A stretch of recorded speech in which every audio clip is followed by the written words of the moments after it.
ಎಲ್ಲರಿಗೆಲ್ಲ ನಮಸ್ಕಾರಗಳು.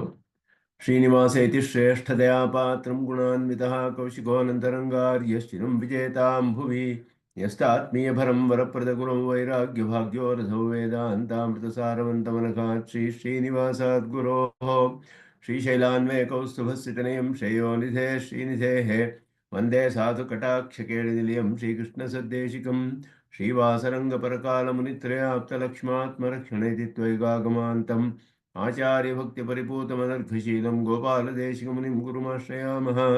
नारायणाख्यतिराजपदाब्जभृङ्गश्रीवासयोगिगुरुणार्पितभारमीशे भक्त्यादिपूर्णवरदारिकृपात्तचिह्नं श्रीश्रीनिवासमुनिवर्यमहं प्रपद्ये। श्रीनारायणयोगीन्द्रवरदारिकृपाश्रयं रङ्गेशपादविनतं श्रीनिवासमुनिं भजे।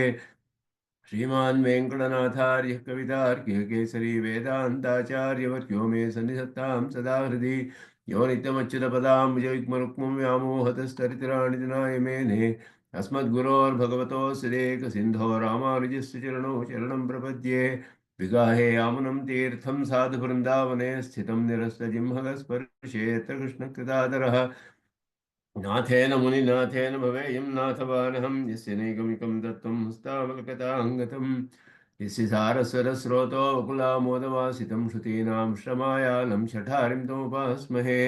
वन्दे वैकुण्ठसेनान्यं देवं सूत्रवती सखं यद्वेत्र शिखरस्पन्दे विश्वमेतद्व्यवस्थितं सः धर्मचरीं शौरेः सम्मन्त्रितजगद्धिताम् अनुग्रहमयीं वन्दे नित्यमज्ञातनिग्रहाम् कमप्याद्यं गुरुं वन्दे कमलाग्रहमेधिनं प्रवक्ता छन्दसां वक्ता पञ्चरात्रस्य स्वयं वसुदेवसुतं देवं कंसचाणूरमर्दनं देवकी परमानन्दं कृष्णं वन्दे जगद्गुरुं पार्थाय प्रतिबोधितां भगवता नारायणेन स्वयं व्यासेन ग्रथितां पुराणमुनिना मध्ये महाभारतम् अद्वैतामृतवर्षिणीं भगवतीमष्टादशाध्यायिनीम् अम्ब त्वामनुसन्दधामि भगवद्गीते भवद्वेषिणीं यत्पदाम्भोरुहध्यानविध्वस्ता शेषकल्मषः वस्तुतामुपयातोऽहं यामुनेयं नमामि तम् इति परिवृढो यद्गीतानामदर्शेदञ्जसा निगमपरिषन्नेदीयां संनिरामयमाशयं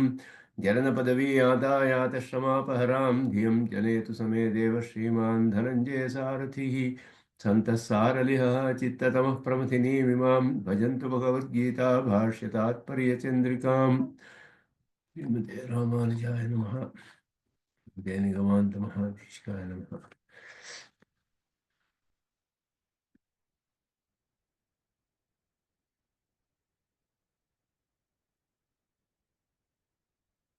ಮತ್ತೊಂದನೇ ಶ್ಲೋಕದ ವ್ಯಾಖ್ಯಾನವನ್ನು ನೋಡ್ತಾ ಇದ್ದೀವಿ ತಾತ್ಪರ್ಯ ಚಂದ್ರಿಕೆಯನ್ನ. ಸ್ವಧರ್ಮಪಿ ಚಾವೇಕ್ಷ್ಯ ನ ವಿಕಂಪಿತುಮರ್ಹಸಿ ಧರ್ಮ್ಯಾಧಿ ಯುದ್ಧಾತ್ ಶ್ರೇಯಃ ಅನ್ಯತ್ ಕ್ಷತ್ರಿಯಸ್ಯ ನ ವಿದ್ಯತೆ ಅಂತ ಹೇಳುವಂತಹ ಶ್ಲೋಕ. ಅದರಲ್ಲಿ ಇದು ಬಹಳ ಶ್ರೇಯಸ್ಕರವಾದದ್ದು ಅಂತ ಹೇಳಿ, ಧರ್ಮ ಮಾರ್ಗದಲ್ಲಿ ನೀನು ಮಾಡ್ತಾ ಇರೋದು ನ್ಯಾಯವಾಗಿ ಪ್ರವೃತ್ತವಾಗಿರುವಂತಹದ್ದು, ನ್ಯಾಯತಃ ಪ್ರವೃತ್ತಾತ್. ಆದ್ದರಿಂದ ಇದು ನೀನು ಮಾಡಿದ್ರೆ ಇದರಲ್ಲಿ ಬಹಳ ಶ್ರೇಯಸ್ಸು, ಇದಕ್ಕಿಂತ ಬೇರೆ ಶ್ರೇಯಸ್ಕರವಾದದ್ದು ಕ್ಷತ್ರಿಯನಿಗೆ ಇಲ್ಲ ಅನ್ನುವ ವಿಷಯವನ್ನು ಹೇಳ್ತಾ ಇರುವಾಗ, ಸಾಮಾನ್ಯವಾಗಿ ಇಲ್ಲಿ ಉದಾಹರಣೆ ಕೊಟ್ಟರು. ಹೇಗೆ ಸಂಹಾರ ಎಲ್ಲ ಮಾಡೋದು ಹಿಂಸೆ ಆಗುತ್ತಲ್ಲ ಯುದ್ಧಗಳಲ್ಲೆಲ್ಲ, ಇದು ಹೇಗೆ ಧರ್ಮ್ಯ ಅಂತ ಹೇಳಕ್ ಸಾಧ್ಯ, ನ್ಯಾಯತಃ ಪ್ರವೃತ್ತ ಅಂತ ಹೇಗೆ ಹೇಳಕ್ ಸಾಧ್ಯ, ಧರ್ಮಾದ ಅನಪೇತಂ, ಧರ್ಮ ಅಂತ ಹೇಳೋದು ಹೇಗೆ ಅಂದರೆ ಅಗ್ನಿಶೋಮಿಯಾದಿಗಳಲ್ಲಿ ಹೇಗೆ ಪಶುವನ್ನು ಸಂಜ್ಞಾಪನ ಮಾಡೋದು ಹಿಂಸೆ ಅಲ್ಲ ಅಂತ ಹೇಳಲ್ಪಟ್ಟಿದೆಯೋ ಆ ರೀತಿ ಅಂತ ಹೇಳಿಬಿಟ್ಟು. ಯಾಕೆ ಅಂದರೆ ಅಲ್ಲಿ ಶಾಸ್ತ್ರ ಹೇಳುತ್ತೆ, ಆ ಛಾಗ ದೇಹ ಹೋಗಿ, ಛಾಗ ಜನ್ಮ ಹೋಗಿ ಅದಕ್ಕೆ ಒಂದು ಕಲ್ಯಾಣತರವಾದ ದೇಹ ಮುಂದೆ ಜನ್ಮ ಉಂಟಾಗುತ್ತೆ, ಸ್ವರ್ಗಾದಿ ಭೋಗಗಳೆಲ್ಲ ಉಂಟಾಗುತ್ತೆ ಅಂತ ಶ್ರುತಿ ಪ್ರಮಾಣವಿದೆ. ಆದ್ದರಿಂದ ಅದರ ಪ್ರಮಾಣದಿಂದ ಅದು ಹೇಗೆ ಧರ್ಮ ವೇದೋಕ್ತವಾದ ಧರ್ಮ, ಅದು ವರ್ಣಾಶ್ರಮ ಧರ್ಮಗಳಲ್ಲಿ ಯಾಗಾದಿಗಳೆಲ್ಲ ಹೇಳಲ್ಪಟ್ಟಿದೆ. ಆ ಯಾಗಾದಿಗಳಲ್ಲಿ ಮಾಡುವಾಗ ಕಾಮ್ಯಕರ್ಮವಾದರೂ ಕೂಡ ಅದು ವೇದೋಕ್ತವಾದದ್ದೇ. ಅದರಲ್ಲಿ ಸ್ಪಷ್ಟವಾಗಿ ಶ್ರುತಿ ಹೇಳುತ್ತೆ, ಯಾಗವನ್ನು ವೇದದಲ್ಲಿ ಹೇಗೆ ವಿಹಿತವಾಗಿದೆಯೋ ಹಾಗೆಯೇ ಮಾಡಬೇಕು. ಹಾಗೆ ಮಾಡುವಾಗ ಪಶು ಮಾರಣವೆಲ್ಲ ಅದರಲ್ಲಿ ಹೇಳಲ್ಪಟ್ಟಿದೆ. ಹಾಗೆ ಹೇಳಿರುವಾಗ ಹಿಂಸೆ ಆಗುತ್ತಲ್ಲ ಅದರಲ್ಲಿ ಅಂತ ಹೇಳಿದ್ರೆ, ಹಿಂಸೆ ಅಂತ ಅದು ಪರಿಗಣಿಸಲ್ಪಡೋದಿಲ್ಲ ಅಂತ ಹೇಳಿ, ಅದೇ ರೀತಿಯಲ್ಲಿ ಕ್ಷತ್ರಿಯನಿಗೆ ವರ್ಣಾಶ್ರಮ ಧರ್ಮ ಅಂತ ಹೇಳಲ್ಪಟ್ಟ ಧರ್ಮಯುದ್ಧ ಮಾಡಬೇಕಾದ್ದು ಅವನ ಕರ್ತವ್ಯ, ಅದರಲ್ಲಿ ಹಿಂಸೆ ಅನ್ನುವುದು ಇಲ್ಲ ಅಂತ ಹೇಳಿಬಿಟ್ಟು ಹೇಳ್ತಾ ಇದ್ದಾರೆ. ಯಾಕೆ ಅಂದರೆ ಧರ್ಮಯುದ್ಧದಲ್ಲಿ ಮರಣ ಹೊಂದಿದವರಿಗೆ ಒಳ್ಳೆಯ ಗತಿ ಬರುತ್ತೆ ಅಂತ ಶಾಸ್ತ್ರವು ತಿಳಿಸುತ್ತೆ ನಮಗೆ. ಆದ್ದರಿಂದ ಇಲ್ಲಿ ಸಾಮಾನ್ಯವಾಗಿ ಹಿಂಸೆಯು ನಿಷೇಧ ಮಾಡಲ್ಪಟ್ಟಿದ್ದರೂ ಕೂಡ ಅದರಲ್ಲಿ ವಿಶೇಷ ಶಾಸ್ತ್ರವಿದೆ.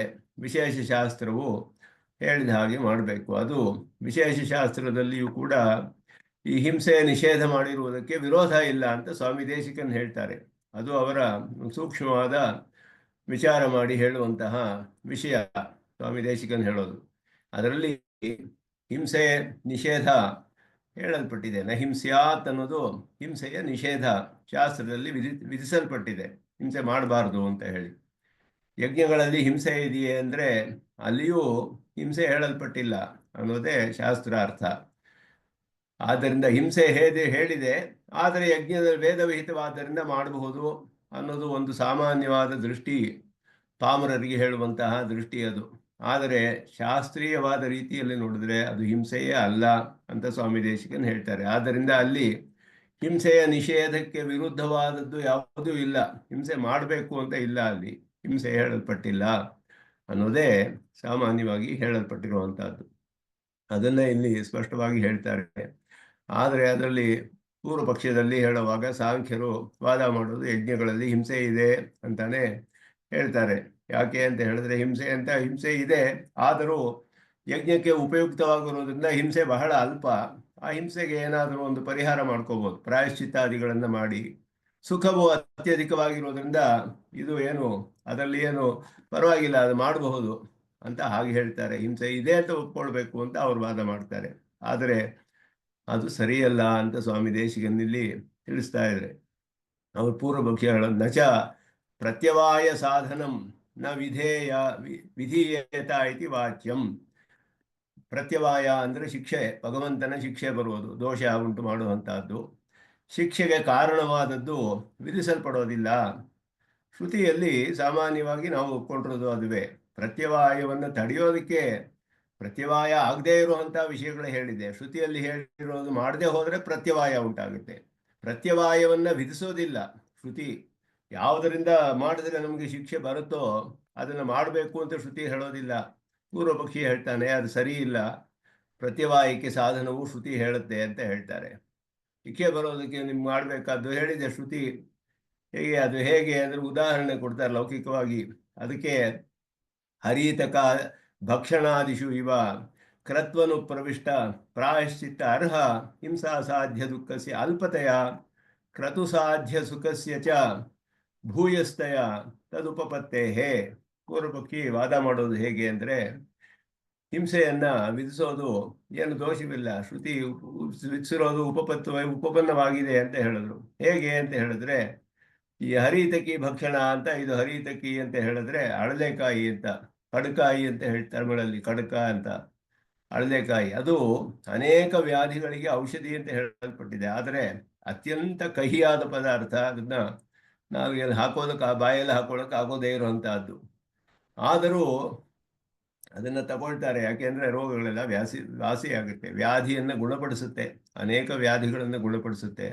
ಅದಕ್ಕೆ ಏನಾದ್ರು ಪರಿಹಾರ ಮಾಡ್ಕೋಬಹುದು, ಬೆಲ್ಲವನ್ನು ಏನಾದರೂ ಹಾಕಿ ಸೇರಿಸಿ ಮಾಡಿ ಎಲ್ಲ ಮಾಡ್ಕೋಬಹುದು. ಹಾಗೆ ಯಜ್ಞಗಳಲ್ಲಿಯೂ ಕೂಡ ಹಿಂಸೆ ಅದಕ್ಕೆ ಪರಿಹಾರ ಇದೆ. ಹಿಂಸೆಯು ಪ್ರಾಯಶ್ಚಿತ್ತಕ್ಕೆ ಅರ್ಹವಾಗಿದೆ. ಒಂದು ಪ್ರಾಯಶ್ಚಿತ್ತ ಮಾಡ್ಕೊಳ್ಳಿ. ಪಶು ಹವಿಸನ್ನು ಕೊಟ್ಟರೆ ಅದಕ್ಕೆ ಏನಾದ್ರು ಪ್ರಾಯಶ್ಚಿತ್ತ ಮಾಡ್ಕೋಬಹುದು. ಆ ದುಃಖ ಅನ್ನೋದು ಅಲ್ಪ ಅದರಲ್ಲಿ. ಕ್ರತು ಸಾಧ್ಯ ಸುಖಸ್ಯ ಚ ಭೂಯಸ್ತಯ ಅಂದ್ರು. ಕ್ರತುವಿಂದ ಉಂಟಾಗುವಂತಹ ಸ್ವರ್ಗದ ಅನುಭವ ಅತ್ಯಧಿಕವಾದ ಸುಖ. ಈ ಮಾಡೋ ಹಿಂಸೆ ಅತ್ಯಂತ ಅಲ್ಪವಾದದ್ದು. ಹೀಗೆ ಉಪಪನ್ನವಾಗುತ್ತೆ. ಶ್ರುತಿ ಹೇಳ್ಬೋದಲ್ಲ ಹಿಂಸೆಯನ್ನು ಕೂಡ, ಏನು ದೋಷ, ಏನು ಪರವಾಗಿ ವಿರೋಧವಿಲ್ಲ, ಇದು ಉಪಪನ್ನವಾಗುತ್ತೆ. ಶ್ರುತಿ ಹಾಗೆಯೇ ಹೇಳಿರೋದು. ಅದಕ್ಕೆ ಸಾಂಖ್ಯರು ಹೇಳುವ ವಾದ ಉದಾಹರಿಸ್ತಾರೆ ಇಲ್ಲಿ. ಉಕ್ತಂಚ ಸಾಂಖ್ಯೈಹಿ, ಇದೆಲ್ಲ ಪೂರ್ವ ಪಕ್ಷ ಸ್ವಾಮಿ ದೇಶಿಕನ್ ಹೇಳ್ತಾ ಇರೋದು. ಹಿಂಸಾ ಹಿ ಪುರುಷಸ್ಯ ದೋಷಂ ಆವಕ್ಷ್ಯತಿ ಕ್ರತೋಶ್ಚ ಉಪಕರಿಷ್ಯತಿ ಅಂತ ಹೇಳ್ಬಿಟ್ಟು. ಸಾಂಖ್ಯ ತತ್ವ ಕೌಮುದಿ ಅಂತ, ಇದು ವಾಚಸ್ಪತಿ ಮಿಶ್ರರ ಗ್ರಂಥ ಸಾಂಖ್ಯ ತತ್ವ ಕೌಮುದಿ ಅಂತ ಹೇಳ್ಬಿಟ್ಟು ವಾಚಸ್ಪತಿ ಮಿಶ್ರರು ಬರೆದಿರುವಂತಹದ್ದು. ಅವರು ಸಾಂಖ್ಯ ಇದಕ್ಕೆ ವ್ಯಾಖ್ಯಾನ ಮಾಡಿದ್ದಾರೆ ಸೂತ್ರಗಳಿಗೆ, ವೈಶೇಷಿಕ ಸೂತ್ರಗಳಿಗೆಲ್ಲ. ಅವ್ರು ಹೇಳ್ತಾರೆ ಕ್ರತುಗೆ ಉಪಕಾರ ಮಾಡುತ್ತೆ, ಯಜ್ಞಕ್ಕೆ ಉಪಕಾರ ಮಾಡುತ್ತೆ, ದೋಷವನ್ನು ಉಂಟು ಮಾಡುತ್ತೆ. ಹಿಂಸೆ ಆಹಿ ಪುರುಷಸ್ಯ ದೋಷಂ ಆವಕ್ಷ್ಯತಿ. ಅಹಿಂಸೆ ಅನ್ನೋದು ಯಜ್ಞದಲ್ಲಿ ದೋಷವನ್ನು ಉಂಟು ಮಾಡುತ್ತೆ, ಕ್ರತುವಿಗೆ ಉಪಕಾರವನ್ನು ಮಾಡುತ್ತೆ ಅಂತ ಅವರು ಹೇಳ್ತಾರೆ. ಅದನ್ನ ಪಂಚಶಿಖಾಚಾರ್ಯರು ಅಂತ ಒಬ್ಬರು ಆಚಾರ್ಯರು, ಇದು ಮಹಾಭಾರತದಲ್ಲಿ ಶಾಂತಿ ಪರ್ವದಲ್ಲಿ ಕಡೆಯಲ್ಲಿ ಬರೋದು, ಕಪಿಲಾಸುರ ಸಂವಾದ ಅಂತ ಸ್ವಾಮಿ ದೇಶಿಕನ ಅನೇಕ ಕಡೆ ಅದನ್ನ ಹೇಳ್ತಾರೆ. ಆಸುರಿ ಅಂತ ಆಚಾರ್ಯರು, ಕಪಿಲರು ಅವರಿಗೆ ಉಪದೇಶ ಮಾಡ್ತಾರೆ ಸಾಂಖ್ಯ ದರ್ಶನವನ್ನ, ಸಾಂಖ್ಯ ತತ್ವವನ್ನೆಲ್ಲ ಕಪಿಲರು ಉಪದೇಶ ಮಾಡಿದ್ರು ಆಸುರಿ ಎನ್ನುವಂತಹ ಆಚಾರ್ಯರಿಗೆ. ಅವರು ಅವರ ಶಿಷ್ಯರು ಪಂಚಶಿಖಾಚಾರ್ಯರು ಅಂತ ಹೇಳ್ಬಿಟ್ಟು, ಆಸುರಿ ಅವರ ಶಿಷ್ಯರೇ ಎಲ್ಲ ಕಣಾದರು ಮೊದಲಾದವರೆಲ್ಲ ವೈಶೇಷಿಕರು ಅಂತ ಹೇಳ್ತಾರೆ. ಅವರು ಪಂಚಶಿಖಾಚಾರ್ಯರು ಅಂತ ಒಬ್ಬರು ಆಚಾರ್ಯರು, ಅವರು ಹೇಳ್ತಾರೆ ಸ್ಯಾತ್ ಸ್ವಲ್ಪ ಸಂಕರ ಸುಪರಿಹರ ಸ ಪ್ರತ್ಯವಮರ್ಷಃ ಅಂತ ಹೇಳ್ಬಿಟ್ಟು, ಇದು ಪಂಚಶಿಖಾಚಾರ್ಯರ ವಾಕ್ಯ. ಇದನ್ನ ಯೋಗ ಸೂತ್ರದ ವ್ಯಾಖ್ಯಾನದಲ್ಲಿ ಉದಾಹರಿಸ್ತಾರೆ. ವ್ಯಾಸಭಾಷ್ಯ, ಸ್ವಾಮಿ ದೇಶಿಕನ್ ಇದನ್ನ ಯೋಗ ಸೂತ್ರಕ್ಕೆ ವ್ಯಾಸರು ಅಂತ ಒಬ್ರು ಭಾಷ್ಯ ಬರೆದಿದ್ದಾರೆ. ವ್ಯಾಸರು ಇವರಲ್ಲ, ವೇದವ್ಯಾಸರಲ್ಲ, ಅವರು ಬೇರೆ ವ್ಯಾಸರು, ಅವರು ಬೇರೆ. ಪತಂಜಲ ಯೋಗ ಸೂತ್ರಗಳಿಗೆ ಪ್ರಸಿದ್ಧವಾದ ವ್ಯಾಖ್ಯಾನ ಇದೆ ವ್ಯಾಸಭಾಷ್ಯ ಅಂತ ಹೇಳ್ಬಿಟ್ಟು. ಅವರು ವೇದವ್ಯಾಸರಲ್ಲ, ಅವರು ಬೇರೆಯವರು. ಅವರು ಹೇಳ್ತಾರೆ ಇಲ್ಲಿ ಪಂಚಶಿಖಾಚಾರ್ಯರ ಮಾತನ್ನ ಉದಾಹರಿಸ್ತಾರೆ. ಅವರು ಒಂದು ಸೂತ್ರ ಬರುತ್ತೆ ಅಲ್ಲಿ, ಸತಿ ಮೂಲೆ ತದ್ವಿಪಾಕೋ ಜಾತ್ಯ ವಿಭೋಗ ಅಂತ ಹೇಳ್ಬಿಟ್ಟು, ಜನ್ಮ, ಆಯುಸ್ಸು, ಭೋಗಗಳು ಇದೆಲ್ಲ ಕೂಡ ಒಬ್ಬನಿಗೆ ಕ್ಲೇಶ ಅನ್ನೋದು ಇದ್ರೆ ಹೋಗೋದಿಲ್ಲ, ಒಂದು ಸ್ವಲ್ಪ ಇದ್ರೂ ಕೂಡ ಅದು ಉಂಟಾಗುತ್ತೆ ಇವನಿಗೆ ಅಂತ ಮೊದಲಾದ್ದು ಹೇಳುವಂತಹ ಸಾಧನ ಪಾದದಲ್ಲಿ ಬರುವ ಸೂತ್ರ. ಅದಕ್ಕೆ ವ್ಯಾಖ್ಯಾನ ಮಾಡುವಾಗ ವ್ಯಾಸಭಾಷ್ಯದಲ್ಲಿ ಪಂಚಶಿಖಾಚಾರ್ಯರ ವಾಕ್ಯವನ್ನು ಉದಾಹರಿಸ್ತಾರೆ. ಸ್ವಲ್ಪ ಸಂಕರ ಇರುತ್ತೆ, ಹಿಂಸೆಯು ಮಿಶ್ರವಾಗಿದೆ ಯಜ್ಞಗಳಲ್ಲಿ ಅಂತ ಹೇಳ್ತಾರೆ. ಸಾಂಕರ್ಯವಿದೆ, ಹಿಂಸೆಯ ಸಾಂಕರ್ಯವಿದೆ, ಆದರೂ ಸುಪರಿಹರ, ಅದು ಪ್ರಾಯಶ್ಚಿತ್ತ ಮಾಡ್ಕೊಂಡು ಕಳ್ಕೋಬಹುದು.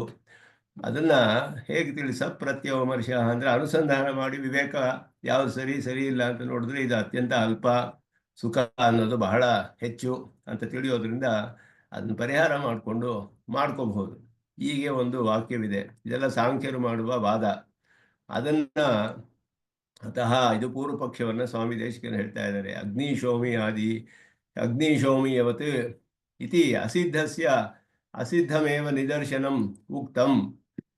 ಅಗ್ನಿಶೋಮಿ ಅದು ನಿದರ್ಶನ ಕೊಟ್ರಲ್ಲ ಭಾಷ್ಯಕಾರರು, ಯುದ್ಧದಲ್ಲಿ ಸಂಹಾರ ಮಾಡಿದ್ರೆ ಏನು ಪರವಾಗಿಲ್ಲ, ದೋಷವಿಲ್ಲ, ಅದರಲ್ಲಿ ಹಿಂಸೆ ಇಲ್ಲ. ಅಗ್ನಿಶೋಮಿಯ ಯಾಗದಲ್ಲಿ ಹೇಗೆ ಪಶುಮಾರಣ ಮಾಡಿದ್ರೆ ಹಿಂಸೆ ಇಲ್ವೋ ಆ ರೀತಿ ಅಂತ ಹೇಳಿದ್ರಲ್ಲ, ಇದು ಅಸಿದ್ಧ ಅದು ಅಸಿದ್ಧ ಅಂತ ಹೇಳಿದ್ರು. ಇಲ್ಲಿಯೂ ಹಿಂಸೆ ಇದೆ, ಅಲ್ಲಿಯೂ ಹಿಂಸೆ ಇದೆ. ಹಿಂಸೆ ಇಲ್ಲದೆ ಇರೋದಕ್ಕೆ ಇನ್ನೊಂದು ಹಿಂಸೆ ಇಲ್ಲದೆ ಇರೋದು ಕೊಟ್ರೆ, ಹಿಂಸೆ ಇರೋದು ಇನ್ನೊಂದು ಹಿಂಸೆ ಇರೋದು ಕೊಟ್ಟಾಗುತ್ತೆ. ಇದರಲ್ಲಿಯೂ ಹಿಂಸೆ ಇಲ್ಲ ಅನ್ನೋದು ಸಿದ್ಧವಾಗಿಲ್ಲ. ಯುದ್ಧದಲ್ಲಿ ಹಿಂಸೆಯೇ ಅದು, ಯಜ್ಞದಲ್ಲಿಯೂ ಹಿಂಸೆ ಇಲ್ಲ ಅನ್ನೋದು ಸಿದ್ಧವಾಗಿಲ್ಲ, ಅದು ಹಿಂಸೆಯೇ. ಈಗ ಪೂರ್ವ ಪಕ್ಷವಾದ ಇದು. ಆದ್ದರಿಂದ ಅಸಿದ್ಧವಾದದಕ್ಕೆ ಅಸಿದ್ಧದೇ ನಿದರ್ಶನ ಮಾಡಿದಾಗ ಆಯ್ತು. ಅಗ್ನಿಶೋಮಿಯಾದ ನಿದರ್ಶನ ಅಂತ ಪೂರ್ವ ಪಕ್ಷ ಇದು. ಸ್ವಾಮಿ ದೇಶಿಕನ್ ಹಾಕೊಳ್ತಾರೆ. ಅದಕ್ಕೆ ಹೇಳ್ತಾರೆ ಅಧರ್ಮ ಸಾಧಕೋ ಹಿಂಸಾತ್ವ ಹೇತು ಅಸಿದ್ಧ. ಸ್ವಾಮಿ ದೇಶಿಕನ್ ಅದಕ್ಕೆ ಉತ್ತರ ಕೊಡ್ತಾರೆ. ಭಾಷ್ಯಕಾರರು ಹೇಳಿರೋದು ಸಂಗ್ರಹವಾಗಿ ಉದಾಹರಣೆಯನ್ನು ಕೊಟ್ಟು ಬಿಟ್ಟರು. ಅದರಲ್ಲಿ ಶ್ರುತಿ ವಾಕ್ಯವನ್ನು ಉದಾಹರಿಸಿದ್ರು. ನವಾವುವೆ ತನ್ಮ್ರಿಯಸೆ ನರಿಷ್ಯಸಿ ಮೊದಲಾದದ್ದು ಹೇಳಿ, ಅಲ್ಲಿ ಹಿಂಸೆ ಇಲ್ಲ, ಅದು ಒಳ್ಳೆಯ ಗತಿ ಬರುತ್ತೆ ಆ ಪ್ರಾಣಿಗೆ ಅಂತ ಹೇಳಲ್ಪಟ್ಟಿದೆ. ಆದ್ದರಿಂದ ಇಲ್ಲಿ ಅದನ್ನ ಸ್ವಾಮಿ ದೇಶಿಕನ್ ವಿವರಿಸ್ತಾರೆ. ಇಲ್ಲಿ ಹೇಗೆ ಅಲ್ಲಿ ದೋಷವಿಲ್ಲ ಅನ್ನೋದು. ಅಧರ್ಮವನ್ನು ಸಾಧಿಸುವಂತಹ ಹಿಂಸಾತ್ವ ಹೇತು ಅಸಿದ್ಧ. ಹಿಂಸೆ ಅನ್ನೋದು ಅಧರ್ಮಕ್ಕೆ ಸಾಧನ. ಹಿಂಸೆ ಮಾಡಿದ್ರೆ ಅಧರ್ಮವಾಗುತ್ತೆ. ಅದು ಆ ಹಿಂಸೆ ಅನ್ನುವಂತಹ ಅಧರ್ಮವನ್ನು ಸಾಧಿಸುವುದಕ್ಕೆ ಕಾರಣ ಏನು ಹೇಳಿದ್ರು ಅದು ಸಿದ್ಧವಾಗಿಲ್ಲ, ಇಲ್ಲಿ ಸಿದ್ಧಿಸೋದಿಲ್ಲ ನಿಮಗೆ ಅಂತ ಹೇಳ್ತಾ ಇದ್ದಾರೆ. ಅಂದ್ರೆ ಕಾರಣವೇ ಇಲ್ಲ ಅಂತ ಹೇಳ್ತಿದ್ದಾರೆ. ಅಧರ್ಮವನ್ನ ಇಲ್ಲಿ ಸಾಧಿಸ್ತಾ ಇಲ್ಲ, ಆದ್ದರಿಂದ ಹಿಂಸೆ ಇಲ್ಲ ಅನ್ನೋದು. ಉಪಾದಿಶ್ಚನ ಪಕ್ಷವ್ಯಾಪಕ ಪಕ್ಷಸ್ಯ ಅಹಿಂಸಾ ರೂಪತ್ವಾತ್. ಉಪಾಧಿಯನ್ನು ಹೇಳಿದ್ರು ಇವರು ಸ್ವಲ್ಪ ಪರಿಹಾರ ಮಾಡ್ಕೊಳ್ಬಹುದು ಮೊದಲಾದ್ದೆಲ್ಲ ಹೇಳ್ತಾರಲ್ಲ, ಅದು ನಿಮ್ಮ ಪಕ್ಷದಲ್ಲಿ ನೀವು ಹಿಂಸೆಯನ್ನೇ ಹೇಳ್ತಾ ಇದ್ದೀರಾ. ಆದರೆ ನಮ್ಮ ಪಕ್ಷದಲ್ಲಿ ನಾವು ಹೇಳ್ತಿರೋದು ಅಹಿಂಸೆ ಅಂತ ಹೇಳ್ತಾ ಇದ್ದೀವಿ. ಆದ್ದರಿಂದ ಇಲ್ಲಿ ಹೇಳ್ತಿದ್ರು, ನೀವು ನಮ್ಮ ಪಕ್ಷದಲ್ಲಿ ಹೇಳ್ತಾ ಇರೋದು ಇಲ್ಲಿ ಇದರಲ್ಲಿ ಪರಿಹಾರ ಮಾಡ್ಕೋಬಹುದು ಹಿಂಸೆ ಇದ್ರು ಅನ್ನೋದೆಲ್ಲ ಸರಿ ಇಲ್ಲ. ಯಾಕೆ ಅಂತ ಹೇಳಿದ್ರೆ, ನಾವು ಹೇಳ್ತಿರುವ ಸಿದ್ಧಾಂತದಲ್ಲಿ ನಮ್ಮ ಪಕ್ಷ ಏನು ಅಂದರೆ ಅಹಿಂಸಾ ರೂಪತ್ವಾತ್. ಇಲ್ಲಿ ಅಹಿಂಸೆಯೇ ಇರುವಂತಹದ್ದು, ಹಿಂಸೆಯೇ ಇಲ್ಲ. ಆದ್ದರಿಂದ ನಿಷೇಧ ಅಭಾವಾಚ. ಆದ್ದರಿಂದ ಇಲ್ಲಿ ಇಲ್ಲಿ ನಿಷೇಧವೇ ಇಲ್ಲ. ಅಹಿಂಸಾತ್ವಮೇವ ಉಪಪಾದಯತಿ. ಅಹಿಂಸೆ ಅನ್ನೋದು ಹೇಗೆ ಇದೆ ಇಲ್ಲಿ ಪಕ್ಷದಲ್ಲಿ ಅನ್ನೋದನ್ನ ಹೇಳ್ತಾರೆ ಇಲ್ಲಿ. ನಿಹೀನತರ ಐತಿ. ನಿಹೀನತರವಾದ ಜನ್ಮ ಹೋಗಿ ಕಲ್ಯಾಣತರವಾದ ಜನ್ಮ ಬರುತ್ತೆ ಅಂತ ಅರ್ಥ. ಅನರ್ಥ ಪ್ರಾಪಕ ವ್ಯಾಪಾರತ್ವ ಹಿ ಹಿಂಸಾ ಲಕ್ಷಣಂ. ಹಿಂಸೆಗೆ ಲಕ್ಷಣವನ್ನು ಹೇಳ್ತಾರೆ ಸ್ವಾಮಿ ದೇಶಿಕರು. ಅನರ್ಥವನ್ನ ಉಂಟು ಮಾಡುವಂತಹದ್ದು. ಅನರ್ಥವನ್ನು ಉಂಟು ಮಾಡೋದಕ್ಕೆ ಏನು ವ್ಯಾಪಾರ ಮಾಡ್ತೀವೋ ಅದಕ್ಕೆ ಹಿಂಸೆ ಅಂತ ಹೆಸರು. ಅನರ್ಥವನ್ನು ಉಂಟು ಮಾಡಬೇಕದು ಹಿಂಸೆ ಆಗಿದ್ದಿದ್ರೆ.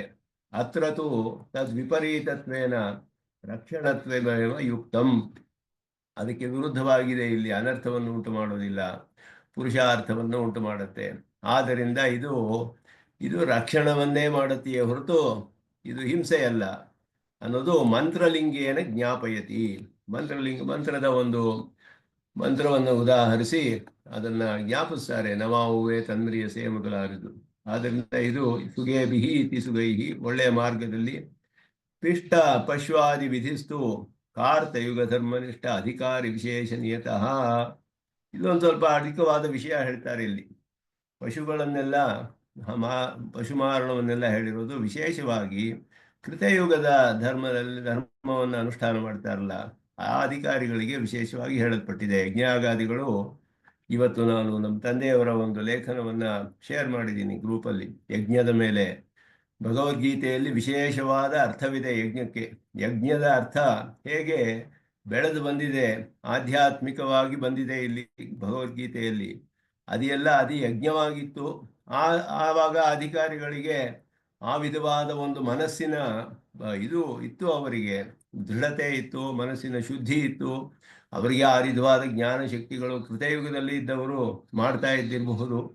ಆದರೆ ಅದಾದ ಮೇಲೆ ಅದರ ಅರ್ಥವೇ ಬದಲಾಗಿದೆ ಮುಂದೆ. ಆದ್ದರಿಂದ ಕೃತಯುಗದ ಧರ್ಮದಲ್ಲಿ ಅಧಿಕಾರಿಗಳು ಯಾರಿದ್ದರೋ ಅದನ್ನು ಮಾಡ್ತಾ ಇದ್ದವರಿಗೆ ವಿಶೇಷವಾಗಿ ಅಲ್ಲಿ ಹೇಳಲ್ಪಟ್ಟಿದೆ ಪಶುಗಳ ಮಾರಣ ಎಲ್ಲ.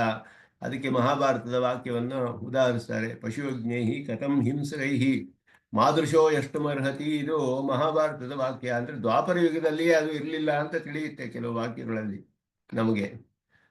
ಆದರೂ ಅಸ್ತು ಅಗ್ನಿಶೋಮಿಯಾದೌ ಶ್ರುತಿಬಲಾದಿ ಹಿಂಸಾತ್ವಂ, ಶ್ರುತಿಬಲಾತ್ ಅಹಿಂಸಾತ್ವಂ. ಶ್ರುತಿಯ ಬಲದಿಂದ ಅಗ್ನಿಶೋಮಿಗಳಲ್ಲಿ ಹಿಂಸೆ ಇಲ್ಲ ಅಂತಾನೆ ತಿಳ್ಕೊಳ್ಳೋಣ, ಪರವಾಗಿಲ್ಲ. ಪೂರ್ವ ಪಕ್ಷದಲ್ಲಿ ಒಂದು ವಾದ ಹೇಳಿದ್ದು ಶ್ರುತಿಯಲ್ಲಿ ಪ್ರಮಾಣ ಇರೋದ್ರಿಂದ ಹಿಂಸೆಯೇ ಅಲ್ಲ ಅಂತ ಹೇಳ್ಬಿಟ್ಟು, ಹಿಂಸೆ ಅಲ್ಲ ಅಂತ ಹೇಳಿದ್ರಿಂದ ಅದನ್ನು ಒಪ್ಕೊಳ್ತೀವಿ. ಆದರೆ ಯುದ್ಧದಲ್ಲಿ ಹಿಂಸೆ ಇಲ್ಲ ಅಂತ ಹೇಗೆ ಹೇಳ್ತೀರಾ? ಅಗ್ನಿಶೋಮಿಯದಲ್ಲಿ ಇಲ್ಲದೆ ಇರಬಹುದು, ಯುದ್ಧದಲ್ಲಿ ಹಿಂಸೆ ಸಂಹಾರ ಮಾಡೋದು ಸರಿಯೇ, ಇಲ್ಲಿ ಹೇಗೆ ಅಂತ ಹೇಳಿದ್ರೆ ಇಲ್ಲಿಯೂ ಹಾಗೆಯೇ ಶ್ರುತಿ ಸ್ಮೃತಿ ಸಿದ್ಧ ಇತಿ ಭಾವ. ಇಲ್ಲಿಯೂ ಹಾಗೆಯೇ ಶ್ರುತಿ ಸ್ಮೃತಿಗಳಿಂದ ಇದು ಸಿದ್ಧವಾಗಿದೆ. ಅದಕ್ಕೆ ಪೂರ್ವ ಪಕ್ಷಿ ಯಾಕೆ ಹಾಗೆ ಹೇಳ್ತಾರೆ ಅಂತ ಹೇಳಿದ್ರೆ, ಚಾಂದೋಗ್ಯ ಉಪನಿಷತ್ತಿನಲ್ಲಿ ಕಡೆಯ ವಾಕ್ಯ ಬರುತ್ತೆ.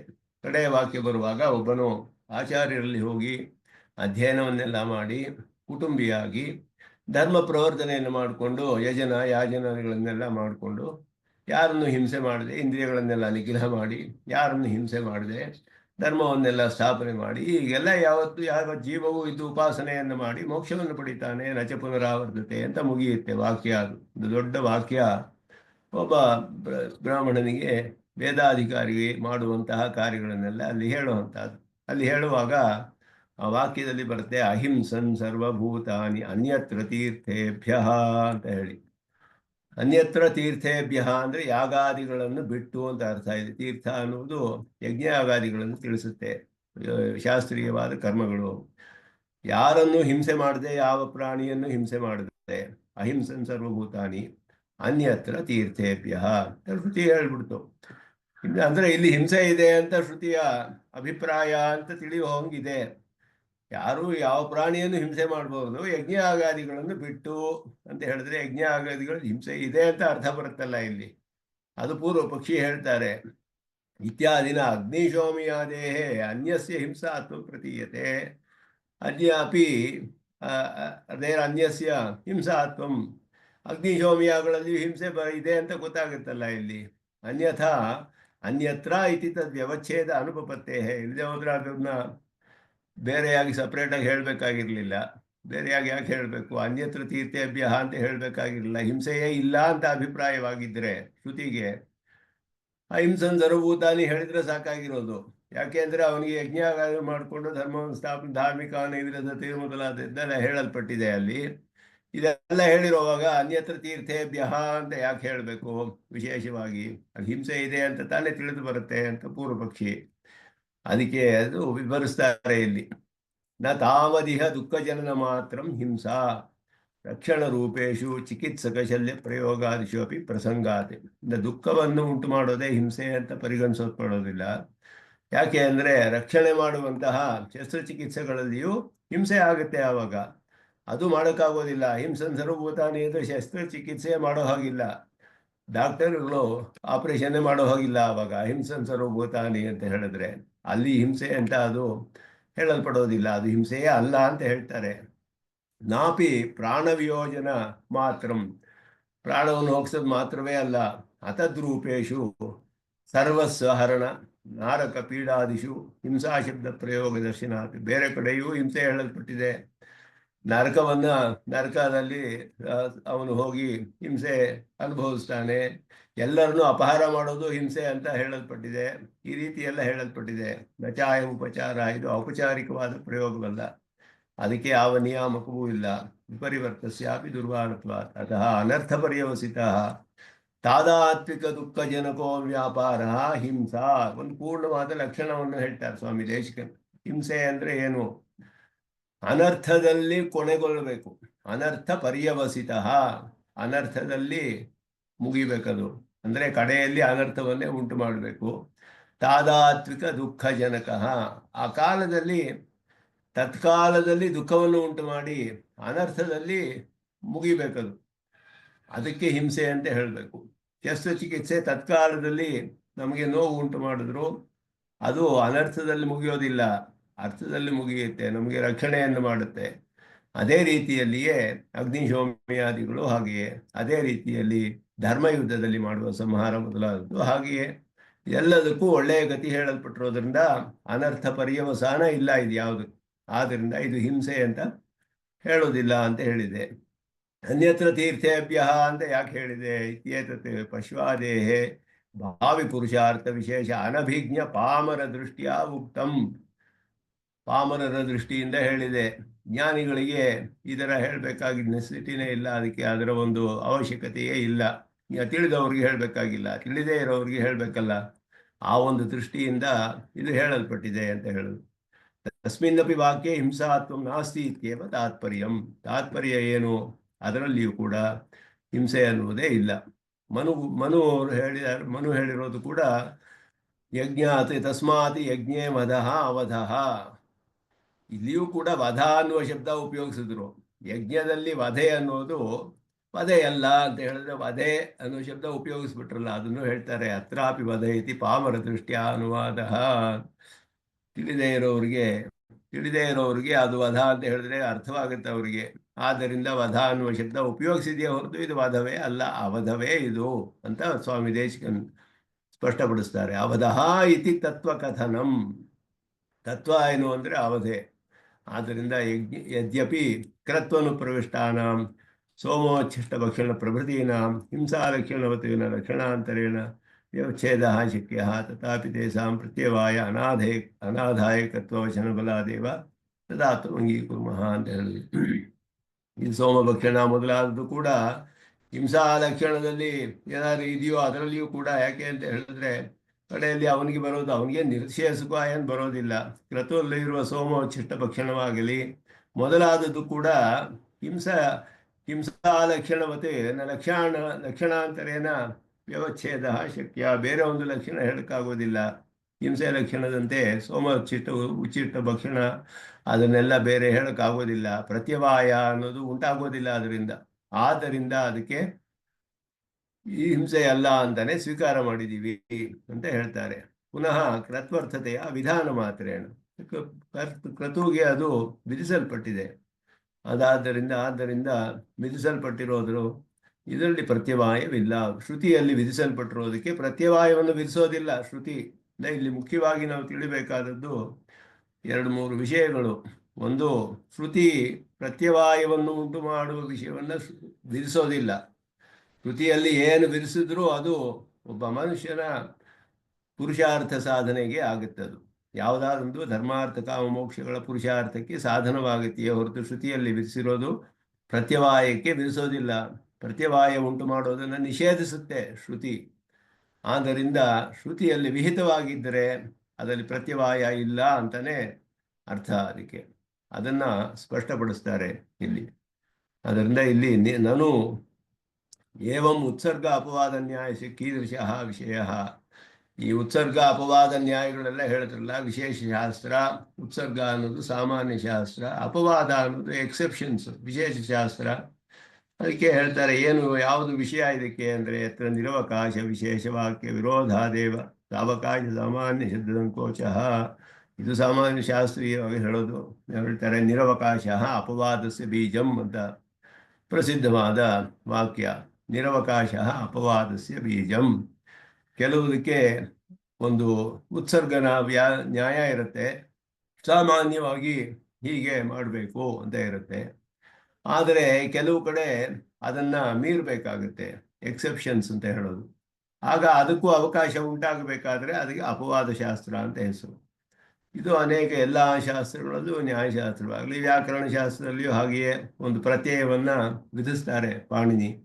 ಆ ಪ್ರತ್ಯಯವನ್ನು ವಿಧಿಸಿದ ಮೇಲೆ ಎಲ್ಲ ಶಬ್ದಗಳಿಗೂ ಬರ್ತಾ ಇರುವ ಕೆಲವು ಶಬ್ದಕ್ಕೆ ಬೇರೆ ಪ್ರತ್ಯಯ ಬರಬೇಕಾಗುತ್ತೆ ಮಧ್ಯದಲ್ಲಿ. ಆವಾಗ ಅದು ಅಪವಾದ ಆಗುತ್ತೆ. ಅಪವಾದ ಸೂತ್ರ ಬರೀತಾರಲ್ಲೊಂದು, ಈ ಶಬ್ದಕ್ಕೆ ಈ ಪ್ರತ್ಯಯ ಬರುತ್ತೆ, ಇಲ್ಲಿವರೆಗೂ ಹೇಳಿದ ಪ್ರತ್ಯಯವಲ್ಲ ಅಂತ ಹೇಳ್ಬಿಟ್ಟು. ಅದು ಇಲ್ಲೇ ಹೋದರೆ ಆ ಶಬ್ದವು ವ್ಯುತ್ಪತ್ತಿಯೇ ಮಾಡೋಕ್ಕಾಗೋದಿಲ್ಲ. ಶಬ್ದವು ವ್ಯವಹಾರದಲ್ಲಿ ಉಪಯೋಗಿಸಲ್ಪಡುತ್ತೆ, ಆದರೆ ಅದರ ವ್ಯುತ್ಪತ್ತಿ ನಮಗೆ ಸಿಗೋದಿಲ್ಲ. ಆದ್ದರಿಂದ ಅದಕ್ಕೆ ಬೇರೆ ಪ್ರತ್ಯಯವನ್ನು ಹಾಕಬೇಕು ವಿಶೇಷವಾಗಿ. ಆಗ ಆ ಪ್ರತ್ಯಯವನ್ನು ವಿಧಿಸೋ ಸೂತ್ರ ಬರೀತಾರೆ. ಅದಕ್ಕೆ ಅಪವಾದ ಸೂತ್ರ ಅಂತ ಹೆಸರು. ಇಲ್ಲೇ ಹೋದರೆ ಅದಕ್ಕೆ ಅವಕಾಶವೇ ಇರೋದಿಲ್ಲ ಆ ಶಬ್ದಕ್ಕೆ. ಆದ್ದರಿಂದ ಇದು ನಿರವಕಾಶ ಅಪವಾದಸ್ಯ ಬೀಜಂ. ಎಲ್ಲೆಲ್ಲಿ ಅವಕಾಶವಿಲ್ಲವೋ ಅಲ್ಲೆಲ್ಲ ಅಪವಾದ ಶಾಸ್ತ್ರ ಬರುತ್ತೆ. ಆದ್ದರಿಂದ ಇದು ಸಾಮಾನ್ಯ ಉತ್ಸರ್ಗ ಅಪವಾದ ನ್ಯಾಯ ಅಂತ ಹೇಳಿಬಿಟ್ಟು ಪ್ರಸಿದ್ಧವಾಗಿದೆ. ಅದನ್ನು ಇಲ್ಲಿ ವಿಶೇಷವಾಗಿ ವಿಚಾರಿಸ್ತಾರೆ. ಇದು ಮುಖ್ಯವಾದ ಒಂದು ವಿಷಯ. ಸಾಂಖ್ಯರು ವಿಚಾರ ಮಾಡುವ ಪೂರ್ವ ಪಕ್ಷದಲ್ಲಿ ಯಜ್ಞಗಳಲ್ಲಿ ಹಿಂಸೆ ಇಲ್ಲ ಅನ್ನೋದು ಸಿದ್ಧವಾಗುತ್ತೆ ಇದರಿಂದ. ಅದು ಬಹಳ ಸೂಕ್ಷ್ಮವಾದ ವಿಷಯ. ಸ್ವಾಮಿ ದೇಶಿಕನ್ ಹೇಳೋದು ಯಜ್ಞದಲ್ಲಿ ಹಿಂಸೆ ಇಲ್ಲ ಅಂತ ಹೇಳೋದು. ಅದಕ್ಕೆ ಮೇಲೆ ಯಜ್ಞ ಅನ್ನೋದು ಕೃತಯುಗ ಧರ್ಮ ಅಧಿಕಾರಿಗಳು ಯಾರು ಅನುಷ್ಠಾನ ಮಾಡ್ತಾ ಇದ್ರೋ ಅವರಿಗೆ ಅಲ್ಲೆಲ್ಲ ವಿಶೇಷವಾಗೆಲ್ಲ ಮಾಡ್ತಾ ಇದ್ರು. ಆದರೆ ಇದರಲ್ಲಿಯೇ ಮುಂದೆ ಕಾಲಾಂತರದಲ್ಲಿ ಎಲ್ಲ ಬದಲಾಗಿದೆ ಅನ್ನೋದು ಕೂಡ ಮಹಾಭಾರತದ ವಾಕ್ಯದಿಂದ ತಿಳಿಯುತ್ತೆ. ಅದನ್ನೆಲ್ಲ ಸ್ವಲ್ಪ ವಿಶೇಷವಾದ ವಿಷಯವನ್ನ ಇಲ್ಲಿ ತಿಳಿಸ್ತಾರೆ. ಭಾಷೆಗಾರರು ಅಲ್ಲಿ ಹೇಳಿರೋದು ಅಗ್ನಿಶೋಮಿಯದ ಒಂದು ಉದಾಹರಣೆಯನ್ನು ಕೊಟ್ಟು, ಶಾಸ್ತ್ರೀಯವಾದ ಉದಾಹರಣೆಯನ್ನು ಕೊಟ್ಟು, ನಿನಗೆ ಧರ್ಮ ಯುದ್ಧ ಮಾಡೋದು ಕ್ಷತ್ರಿಯರಿಗೆ ಪರಮ ಶ್ರೇಯಸ್ಕರವಾದದ್ದು, ಅದನ್ನು ಮಾಡಬೇಕು. ಅಲ್ಲಿ ನೀನು ಭೀಷ್ಮರಲ್ಲ, ಯಾವುದೇ ಪ್ರಾಣಿ ಆದರೂ ಅಷ್ಟೇ, ನೀನು ಮಾಡೋದರಲ್ಲಿ ಅಲ್ಲಿ ದೋಷವಿಲ್ಲ ಅನ್ನೋದನ್ನು ತೋರಿಸ್ತಾರೆ. ಇಲ್ಲಿ ಎಲ್ಲ ಪ್ರಾಣಿಗಳಲ್ಲಿರೋ ಆತ್ಮನಿತ್ಯನಾದವನು ಅನ್ನೋದು ಒಂದು ದೃಷ್ಟಿ. ಶರೀರ ಸ್ವಭಾವವೇ ನಶ್ವರ, ಅದು ನಾಶವಾಗಿ ಆಗುತ್ತೆ ಯಾವತ್ತಾದರೂ ಒಂದಿನ ಅನ್ನೋದು. ಮತ್ತೆ ಹಾಗಿದ್ರೆ ಎಲ್ಲ ಸುಮ್ಮನೆ ಅನ್ಯಾಯವಾಗಿ ಮಾಡುವ ಯುದ್ಧದಲ್ಲಿ ಮಾಡಿದ್ರೆ ಅದು ಪ್ರತ್ಯವಾಯವಾಗುತ್ತೆ. ಇದು ನ್ಯಾಯತಃ ಪ್ರವೃತ್ತವಾದದ್ದು. ಆದ್ದರಿಂದ ಧರ್ಮ್ಯ ಅಂತ ಹೇಳಲ್ಪಟ್ಟಿದೆ. ಧರ್ಮ್ಯಾತ್ ಯುದ್ಧಾತ್ ಶ್ರೇಯ ಅನ್ಯತ್ ಕ್ಷತ್ರಿಯಸ್ಯ ನ ವಿದ್ಯತೆ ಅಂತ ಹೇಳೋದು. ಕ್ಷತ್ರಿಯನಿಗೆ ಇದು ಬಹಳ ಶ್ರೇಯಸ್ಕರವಾದದ್ದು ಅಂತ ಹೇಳಿ ಅರ್ಜುನನಿಗೆ ನೀನು ಈ ಧರ್ಮ ಯುದ್ಧವನ್ನ ಮಾಡಬೇಕು ಅನ್ನೋದನ್ನ ಹೇಳ್ತಾ ಇದ್ದಾರೆ. ಮುಂದೆ ಎದುರುಚ್ಛಯ ಚೋಪಪನ್ನಂ ಸ್ವರ್ಗದ್ವಾರಮಪಾವೃತಂ ಸುಖಿನಃ ಕ್ಷತ್ರಿಯ ಪಾರ್ಥ ಲಭಂತೆ ಯುದ್ಧಮೀದೃಶಂ. ಈ ರೀತಿಯಾದ ಒಂದು ಧರ್ಮಯುದ್ಧದಲ್ಲಿ ಭಾಗವಹಿಸುವಂಥದ್ದು ಎಲ್ಲರಿಗೂ ಸಿಗೋದಿಲ್ಲ. ಎದುರುಚ್ಛಯ ಚ ಉಪಪನ್ನಂ, ಯಾದೃಚ್ಛಿಕವಾಗಿ ಬಂದದು ಅಂತ ಹೇಳಿದ್ರು.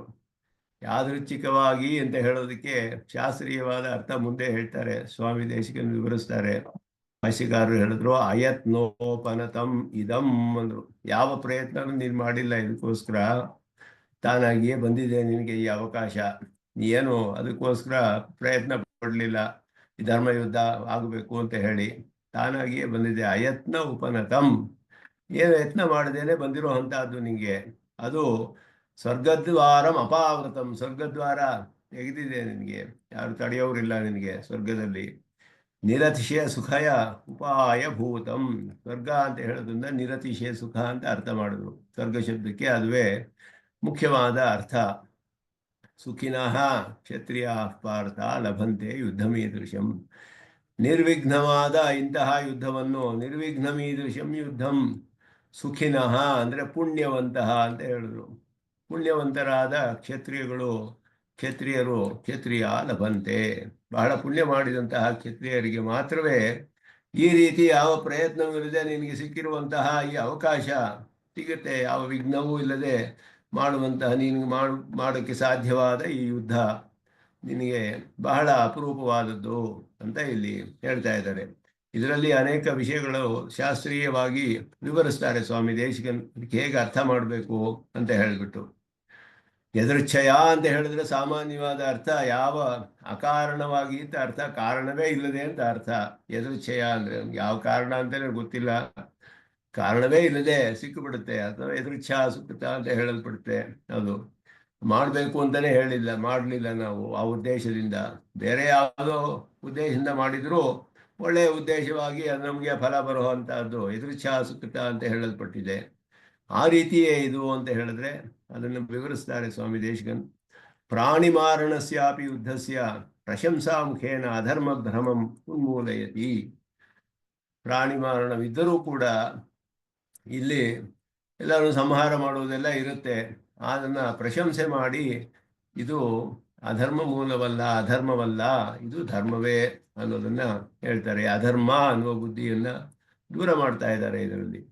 ಯದೃಚ್ಛಯ ಉಪಪನ್ನಂ ಇತ್ಯತ್ರ ಅಹೇತುಕತ್ವಾದಿ ಭ್ರಮ ವಿದಾಸಾಯ ಅಯತ್ನ ಉಪನತಂ ಅಂತ ಹೇಳಿದ್ರು. ಅಹೇತುಕವಲ್ಲ ಇದು.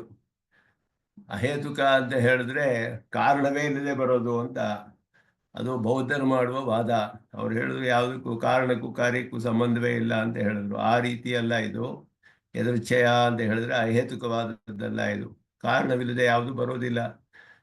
ತಾತ್ವಿಕವಾದ ದೃಷ್ಟಿ ಸ್ವಾಮಿ ದೇಶಿಕನ್ ವಿವರಿಸ್ತಾರೆ ಶಾಸ್ತ್ರೀಯವಾಗಿ. ತತ್ವಸ್ಥಿತಿಯಲ್ಲಿ ಹೇಗೆ ಅಂದರೆ ಯಾವುದೇ ಕಾರ್ಯಕ್ಕೆ ಕಾರಣವಿಲ್ಲದೆ ಕಾರ್ಯ ಬರೋದಿಲ್ಲ, ಕಾರ್ಯ ಉಂಟಾಗೋದಿಲ್ಲ. ಕಾರ್ಯವಿದ್ದರೆ ಒಂದು ಕಾರಣ ಇರಲೇಬೇಕು ಅನ್ನೋದು ಅನ್ವಯ ವ್ಯಾಪ್ತಿ. ಅದು ಯತ್ ಸತ್ವೇತ್ ಯತ್ ಸತ್ವಂ ಅನ್ವಯ ವ್ಯಾಪ್ತಿ, ಯದಭಾವೇ ಯದಭಾವ ಅನ್ನೋದು ವ್ಯತಿರೇಕ ವ್ಯಾಪ್ತಿ. ಕಾರಣ ಇಲ್ಲದೆ ಹೋದರೆ ಕಾರ್ಯ ಇರಕ್ಕೆ ಸಾಧ್ಯವಿಲ್ಲ. ಒಂದು ಕಾರ್ಯ ಆಗಬೇಕಾದ್ರೆ ಕಾರಣ ಇರಲೇಬೇಕು. ಈಗ ನನ್ನ ಮುಂದೆ ಈ ಪುಸ್ತಕ ಇದೆ ಅಂದರೆ ಯಾರು ಮಾಡಿದರೆ ಇರುತ್ತೆ. ಇದು ಕಾರಣವೇ ಇಲ್ಲದೆ ತಾನಾಗಿಯೇ ಬರೋಕ್ಕಾಗೋದಿಲ್ಲ ಇದು ಕಾರ್ಯ. ಆದರೆ ಇಲ್ಲಿ ಏನು ಇಲ್ಲ ಅಂದರೆ, ಕಾರಣವೇ ಇಲ್ಲ ಅಂದರೆ ಕಾರ್ಯ ಇರೋಕ್ಕಾಗೋದಿಲ್ಲ, ಕಾರಣ ಇಲ್ಲದೆ ಕಾರ್ಯ ಉಂಟಾಗೋಕ್ಕಾಗೋದಿಲ್ಲ. ಇದು ಮೂಲಭೂತವಾದ ಒಂದು ಸಿದ್ಧಾಂತ. ಅದರಿಂದ ಇಲ್ಲಿ ಅಯತ್ನ ಉಪನತಂ, ನೀನು ಯತ್ನ ಮಾಡಿಲ್ಲ, ಆಗ ಬಂದು ನಿನ್ನ ಪ್ರಯತ್ನದಿಂದ ಬಂದಿಲ್ಲ ಅಂದರೆ ಈವಾಗ ಮಾಡಿದ ಪ್ರಯತ್ನವಲ್ಲ. ಪ್ರಾಕ್ತನ ನಿರತಿಶಯ ಪುಣ್ಯ ವಿಪಾಕ ಫಲ ಲಭ್ಯತ್ವಾತ್ ಇದಾನೀಂ ಅಯತ್ನ ಉಪನತಂ ಅಂತ ಅರ್ಥ ಉಪನತತ್ವಂ ಅಂದ್ರು. ಈಗ ನೀನು ಯಾವುದು ಯತ್ನ ಮಾಡಿಲ್ಲ, ಪ್ರಯತ್ನ ಈಗ ಆದರೆ ಹಿಂದಿನ ಜನ್ಮಗಳಲ್ಲಿ ಏನೋ ದೊಡ್ಡ ಪುಣ್ಯ ಮಾಡಿದ್ಯಾ, ನೀನು ಬಹಳ ಪುಣ್ಯ ಮಾಡಿದ್ಯಾ, ಅದನ್ನ ಹೇಳ್ತಾರೆ ಇಲ್ಲಿ. ಸುಖಿನಃ ಕ್ಷತ್ರಿಯ ಲಭಂತೆ, ಪುಣ್ಯವಂತಹ ಕ್ಷತ್ರಿಯ ಅಂತ ಹೇಳಿದ್ರು. ಬಹಳ ಪುಣ್ಯ ಸಂಪಾದಿಸಿರ್ಬೇಕು ಇಂಥದ್ದೆಲ್ಲ ಅವಕಾಶ ಬರಬೇಕಾದ್ರೆ. ಹಿಂದೆ ಯಾವುದೋ ಜನ್ಮದಲ್ಲಿ ನೀನು ಮಾಡಿದೀಯ, ಅದು ಮಾಡದೆ ಇದು ಬರೋದಿಲ್ಲ ಈ ರೀತಿ ಫಲ ನಿನಗೆ. ಆದ್ದರಿಂದ ಈ ಜನ್ಮದಲ್ಲಿ ನಿನಗೆ ಪ್ರಯತ್ನ ಕಂಡು ಬರದೇ ಇರಬಹುದು. ಅಯತ್ನ ಉಪನತಂ ಯದೃಚ್ಛಯಾಚ ಉಪಪನ್ನಂ. ಅದಕ್ಕೆ ಇದು ತಾತ್ವಿಕವಾದ ದೃಷ್ಟಿ. ಪ್ರಾಕ್ತನ ನಿರತಿಶಯ ಪುಣ್ಯ ವಿಪಾಕ ಲಭ್ಯತ್ವಾತ್, ಹಿಂದಿನ ಜನ್ಮದಲ್ಲಿ ಮಾಡಿದ ನಿರತಿಶಯವಾದ ಪುಣ್ಯದಿಂದ ಸಿಕ್ಕಿದೆ ನಿನಗೆ ಇದು. ಅದು ನಿರತಿಶಯ ಸುಖಾಯ ಉಪಾಯ ಭೂತಂ ಅಂತ ಹೇಳಿದ್ರೆ, ಸ್ವರ್ಗ ಅನ್ನೋದು ಇಲ್ಲಿ ಸಾಮಾನ್ಯವಾಗಿ ಮೋಕ್ಷ ಅರ್ಥದಲ್ಲಿ ಬರುತ್ತೆ, ಸ್ವರ್ಗ ಅಂದರೆ ಪರಮಪದ ಅನ್ನುವ ಅರ್ಥದಲ್ಲಿ. ಆದರೆ ಇಲ್ಲಿ ಹೇಳುವ ಸ್ವರ್ಗ ಹಾಗಿಲ್ವಲ್ಲ, ಯುದ್ಧದಲ್ಲಿ ಮರಣ ಹೊಂದಿದ್ರೆ ಮೋಕ್ಷವಿಲ್ವಲ್ಲ. ಇದಕ್ಕೆ ಹೇಗೆ ನಿರತಿಶಯ ಸುಖ ಅಂತ ಹೇಳ್ಬೋದು? ಯಾಕೆಂದ್ರೆ ಸ್ವರ್ಗ ಶಬ್ದಕ್ಕೆ ಮುಖ್ಯವಾದ ಅರ್ಥ ಏನು ಅಂದರೆ ಯಸ್ಮಿನ್ನೋಷ್ಣಂ ನ ಶೀತಂ ದುಃಖೇನ ಎನ್ನ ಸಂಭಿನ್ನಂ ನ ಚ ಗ್ರಸ್ತಮನಂತರಂ. ದುಃಖದ ಒಂದು ಇದು ಗಂಧವೇ ಇಲ್ಲ ಅಲ್ಲಿ. ನಚ ಗ್ರಸ್ತಮನಂತರಂ, ಎಂದಿಗೂ ಅದು ಅಂತವಿಲ್ಲ, ಅದಕ್ಕೆ ನಾಶವಾಗುವುದಿಲ್ಲ. ಅಭಿಲಾಷ ಉಪನೀತಂ ಯತ್, ನಮ್ಗೆ ಸಿಕ್ಕಿದ್ದೆಲ್ಲ ಸಿಗುತ್ತೆ ಅಲ್ಲಿ, ಬೇಕಾದ ಆಸೆಗಳನ್ನ ಕಾಮನೆಗಳೆಲ್ಲ ಸಿಗುತ್ತೆ. ತತ್ ಸುಖಂ ಸ್ವಃ ಪದಾಸ್ಪದಂ. ಸ್ವಹ ಅಂತ ಹೇಳೋದು ಸ್ವರ್ಗ ಅಂತ ಹೇಳೋದಕ್ಕೆ ಸ್ವಹ, ಅದು ಸ್ವತಃ ಸ್ವಹ ಅನ್ನೋ ಶಬ್ದಕ್ಕೆ ಆ ರೀತಿ ಅರ್ಥ. ಸ್ವರ್ಗ ಅಂತ ಹೇಳೋದಕ್ಕೆ ಅದುವೇ ಅರ್ಥ.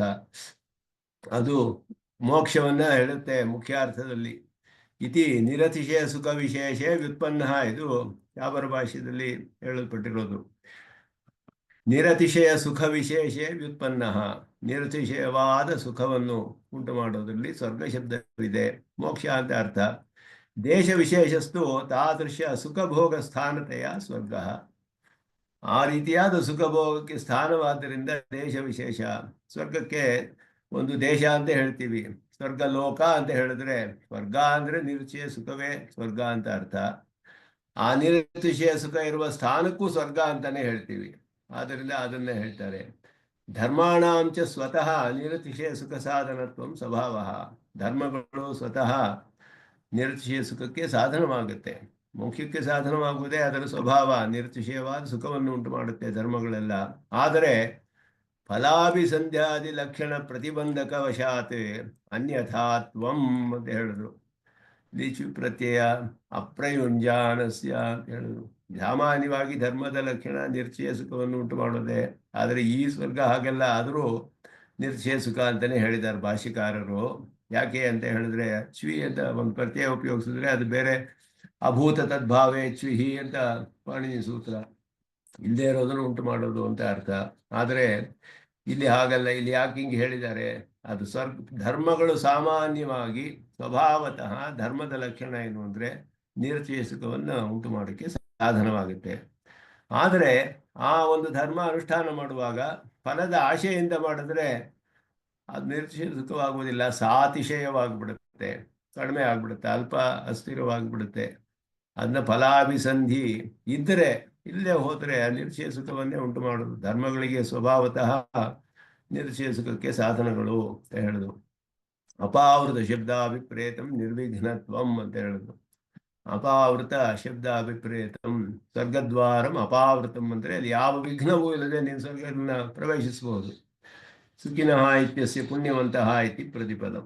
ಪುಣ್ಯವಂತಃ ನಹಿ ಸುಖಮೇವ ಈದೃಶ ಯುದ್ಧಲಾಭ ಹೇತು ಅತಃ ಅತ್ರ ಸುಖಶಬ್ದೇನ ಸುಖ ಸಾಧನಂ ಲಕ್ಷ್ಯತೆ ಇತಿ ಭಾವ. ಸುಖ ಒಂದೇ, ಯುದ್ಧದಿಂದ ಲಾಭ ಬರೋದು ಬರೀ ಸುಖ ಒಂದೇ ಅಷ್ಟೇ ಅಲ್ಲ, ಆದ್ದರಿಂದ ಸುಖಕ್ಕೆ ಸಾಧನವಾಗುತ್ತೆ ಅನ್ನೋದು ಅರ್ಥ ಇಲ್ಲಿ.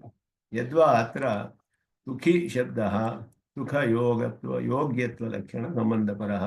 ಸುಖಿನಃ ಅಂತ ಹೇಳಿದ್ರೆ ಸುಖದ ಸಂಬಂಧವನ್ನು ಪಡೆಯೋದಕ್ಕೆ ಯೋಗ್ಯತೆ ಇರುವುದು ತಿಳಿಸುತ್ತೆ.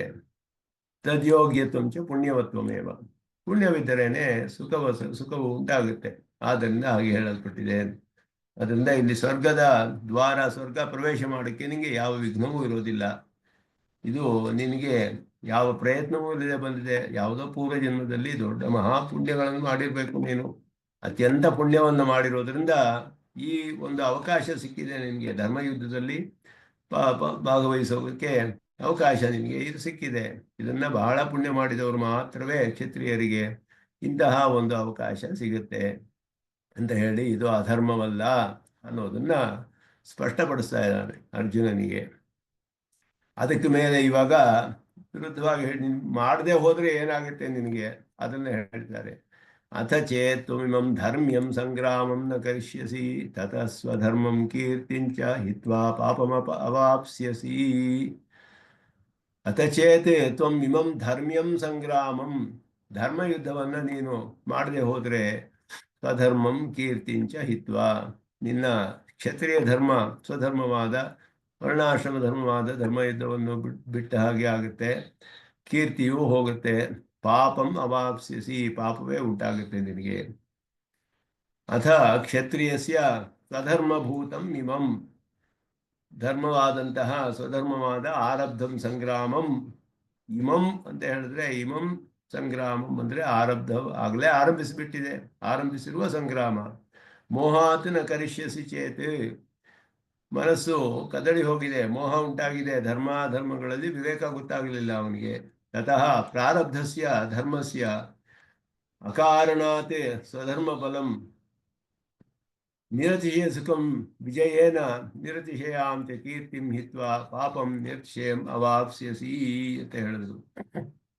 ಅಂದ್ರೆ ಧರ್ಮಸ್ಯ ಅಕರಣಾತ್, ಪ್ರಾರಬ್ಧವಾದ ಈ ಧರ್ಮವನ್ನು ನೀನು ಮಾಡದೆ ಹೋದ್ರೆ, ಧರ್ಮಸ್ಯ ಅಕರಣಾತ್, ಧರ್ಮವನ್ನು ಮಾಡದೆ ನಿನಗೆ ಸ್ವಧರ್ಮ ಫಲವೂ ಹೋಗುತ್ತೆ. ಅದು ಯಾವುದು ಅಂದರೆ ನಿರತಿಶಯವಾದ ಸುಖ, ಅದು ಹೋಗುತ್ತೆ. ವಿಜಯೇನ ನಿರತಿಶಯಾಂಚ ಕೀರ್ತಿ, ಇದರಲ್ಲಿ ಜಯವನ್ನು ಪಡೆದು ನಿರತಿಶಯ ಕೀರ್ತಿಯನ್ನು ಪಡೆದುಕೊಳ್ಳೋದು, ಇದೆರಡವನ್ನು ನೀನು ಕಳೆದುಕೊಂಡು ಹಿತ್ವಾ ಪಾಪಂ ನಿರತಿಶಯಂ ಅವಾಪ್ಸಿಸಿ, ನಿರತಿಶಯವಾದ ಪಾಪ ಉಂಟಾಗುತ್ತೆ ನಿನಗೆ ಅಂತ ಅರ್ಥ. ಏವಂ ಯುದ್ಧಸ್ಯ ಧರ್ಮ್ಯತ್ವೇನ ನಿರತಿಶಯ ಸುಖ ಸಾಧನತ್ವ ಮುಕ್ತಂ. ಅಥ ತದಕರಣೆ ಪ್ರತ್ಯವಾಯ ಮಾಹ, ಇದು ಮಾಡದೆ ಹೋದ್ರೆ ಪ್ರತ್ಯವಾಯವಿದೆ ಅಂತ ಹೇಳ್ತಾ ಇದ್ದಾರೆ ಅಲ್ಲಿ. ಮಾಡಿದ್ರೆ ನಿನಗೆ ನಿರತಿಶಯವಾದ ಸುಖ ಬರುತ್ತೆ, ಕೀರ್ತಿ ಬರುತ್ತೆ, ಎಲ್ಲ ಬರುತ್ತೆ. ಬರೀ ಸುಖ ಒಂದೇ ಅಲ್ಲ, ಕೀರ್ತಿಯೂ ಬರುತ್ತೆ, ಇನ್ನು ಎಲ್ಲವೂ ಬರುತ್ತೆ. ಆದ್ರಿಂದ ಸುಖಿನಃ ಪಾರ್ಥ ಅಂತ ಹೇಳಿದಾಗ, ಸುಖಿ ಅಂತ ಹೇಳೋದ್ರಿಂದ ಅದಕ್ಕೆ ಸಂಬಂಧಿಸಿದ ಎಲ್ಲ ವಿಷಯಗಳು ಬರುತ್ತೆ ಅನ್ನೋದು ಅರ್ಥ. ಅದು ಮಾಡದೆ ಹೋದರೆ ಪ್ರತ್ಯವಾಯ ಉಂಟಾಗುತ್ತೆ, ದೋಷವಾಗುತ್ತೆ ಅದು ಅಂತ ಹೇಳಿದ್ರು. ಯುದ್ಧ ಅಕರಣಸ್ಯ ಬ್ರಾಹ್ಮಣಾದೀನಾಂ ಪಾಪಹೇತುತ್ವಾಭಾವಾತ್ ತ್ವಂ ಶಬ್ದಃ ಕ್ಷತ್ರಿಯಪರ ಇತಿ ಅಭಿಪ್ರಾಯೇಣ ಉಕ್ತಂ ಕ್ಷತ್ರಿಯಸ್ಯ ಸ್ವಧರ್ಮಭೂತಂ. ಇಲ್ಲಿ ಅಥಚೇತ್ ತ್ವಂ ಇಮಂ ಅಂತ ಹೇಳಿದ್ರು. ತ್ವಂ ಅಂತ ಹೇಳೋದು ವಿಶೇಷವಾಗಿ ಅರ್ಜುನನನ್ನು ಕುರಿತು ಹೇಳ್ತಾ ಇರೋದು. ಅರ್ಜುನನು ಕ್ಷತ್ರಿಯನಾದ್ದರಿಂದ ಅವನಿಗೆ ಇದು, ಏಕೆಂದರೆ ಬ್ರಾಹ್ಮಣರಿಗೆ ಯುದ್ಧ ಮಾಡದೆ ಹೋದರೆ ಏನು ಪಾಪವಿಲ್ಲ ಅವರಿಗೆ. ಆದ್ದರಿಂದ ಇಲ್ಲಿ ಕ್ಷತ್ರಿಯನಾದ ಅರ್ಜುನನ ವಿಷಯವಾಗಿ ಹೇಳ್ತಾ ಇರೋದ್ರಿಂದ ಇಲ್ಲಿ ಹೇಳ್ತಾ ಇರೋದು ಕ್ಷತ್ರಿಯಸ್ಯ ಸ್ವಧರ್ಮಭೂತಂ ಅಂತ ಹೇಳೋದು. ಕ್ಷತ್ರಿಯನಿಗೆ ವರ್ಣಾಶ್ರಮ ಧರ್ಮವಾಗಿದೆ ಇದು. ಇಮಂ ಇತಿ ನಿರ್ದೇಶ ಅಭಿಪ್ರೇತಂ ಆರಬ್ಧಂ, ಇಮಂ ಧರ್ಮ್ಯಂ ಸಂಗ್ರಾಮಂ ಅಂದರೆ ಇಮಂ ಆರಬ್ಧಂ ಸಂಗ್ರಾಮಂ, ಆರಂಭಿಸಿರುವಂತಹದ್ದು. ಮೋಹಾತ್ ಧರ್ಮೇಪಿ ಅಧರ್ಮತ್ವ ಭ್ರಮಾತ್, ಧರ್ಮವಾಗಿದ್ದರೂ ಅಧರ್ಮ ಅನ್ನುವಂತಹ ಭ್ರಮೆಯನ್ನು ಹೊಂದಿರೋದ್ರಿಂದ. ನಹಿ ಯುದ್ಧಸ್ಯ ಅಕರಣ ಮಾತ್ರ ಕ್ಷತ್ರಿಯಸ್ಯಾಪಿ ಪ್ರತ್ಯವಾಯ ಹೇತು, ಕ್ಷತ್ರಿಯನಿಗೂ ಕೂಡ ಯುದ್ಧ ಮಾಡದೇ ಇರೋದೇ ಪ್ರತ್ಯವಾಯ ಉಂಟು ಮಾಡೋದಿಲ್ಲ. ಧರ್ಮಯುದ್ಧವನ್ನು ಮಾಡದೆ ಹೋದರೆ, ಅದು ಆರಂಭಿಸಿರುವಂತಹ ಧರ್ಮಯುದ್ಧವನ್ನು ಮಾಡದೆ ಹೋದರೆ ಪ್ರತ್ಯವಾಯವಾಗುತ್ತೆ ಅಂತ ಅರ್ಥ. ಯಾಕೆ ಅಂದರೆ ಇಲ್ಲದೆ ಹೋದರೆ ಸರ್ವದಾ ಯುದ್ಧಕರಣ ಪ್ರಸಂಗಾತ್, ಯಾವಾಗಲೂ ಯುದ್ಧ ಮಾಡ್ತಾನೆ ಇರಬೇಕು, ಪ್ರತ್ಯವಾಯವಾಗ್ಬಿಡುತ್ತೆ. ಯುದ್ಧವೇ ಮಾಡದೆ ಹೋದರೆ ಪ್ರತ್ಯವಾಯ ಅಂದರೆ ಹಾಗಲ್ಲ. ಧರ್ಮಯುದ್ಧದ ವಿಷಯ ಇಲ್ಲಿ ಹೇಳ್ತಾ ಇರೋದು. ಪ್ರಾರಬ್ಧಸ್ಯ ಸ್ವಧರ್ಮ ಫಲಂ, ಧರ್ಮ ಶಬ್ದೋತ್ರ ಫಲಪರ, ಧರ್ಮ ಯುದ್ಧ ಅಂತ ಹೇಳಿದ್ರೆ ಫಲವನ್ನು ಕೊಡೋದು. ಅನ್ಯಥಾ ಪೌನರುಕ್ತ್ಯಾತ್, ಅನುವಾದ ಮಾತ್ರತ್ವೇ ಅನಿಷ್ಟ ಪ್ರಸಂಗ ಪರ್ಯವಸಾನ ಅಭಾವ ಇದೆ. ಅಂದರೆ ಇದು ಧರ್ಮ ಶಬ್ದವು ಇಲ್ಲಿ ಫಲವನ್ನು ತಿಳಿಸುತ್ತೆ ಅಂತ ಹೇಳಿದ್ರು. ಆಗಾಮಿ ಕೀರ್ತಿ ವಿಷಯತ್ವ ಅಯೋಕ್ತಿ ವಿಷಯತ್ವಾಯ ಉಕ್ತಂ ವಿಜಯೇನ ಆಯ್ತು. ಮುಂದೆ ಅವನಿಗೆ ಕೀರ್ತಿಯು ಬರುತ್ತೆ, ಆದ್ದರಿಂದ ವಿಜಯೇನ ನಿರತಿಶಯಾಂಚ ಕೀರ್ತಿಂ ಹಿತ್ವಾ ಅಂತ ಹೇಳಿದ್ರು. ಮುಂದೆ ಬರುವಂತಹ ವಿಷಯ ಅದು ಫಲ.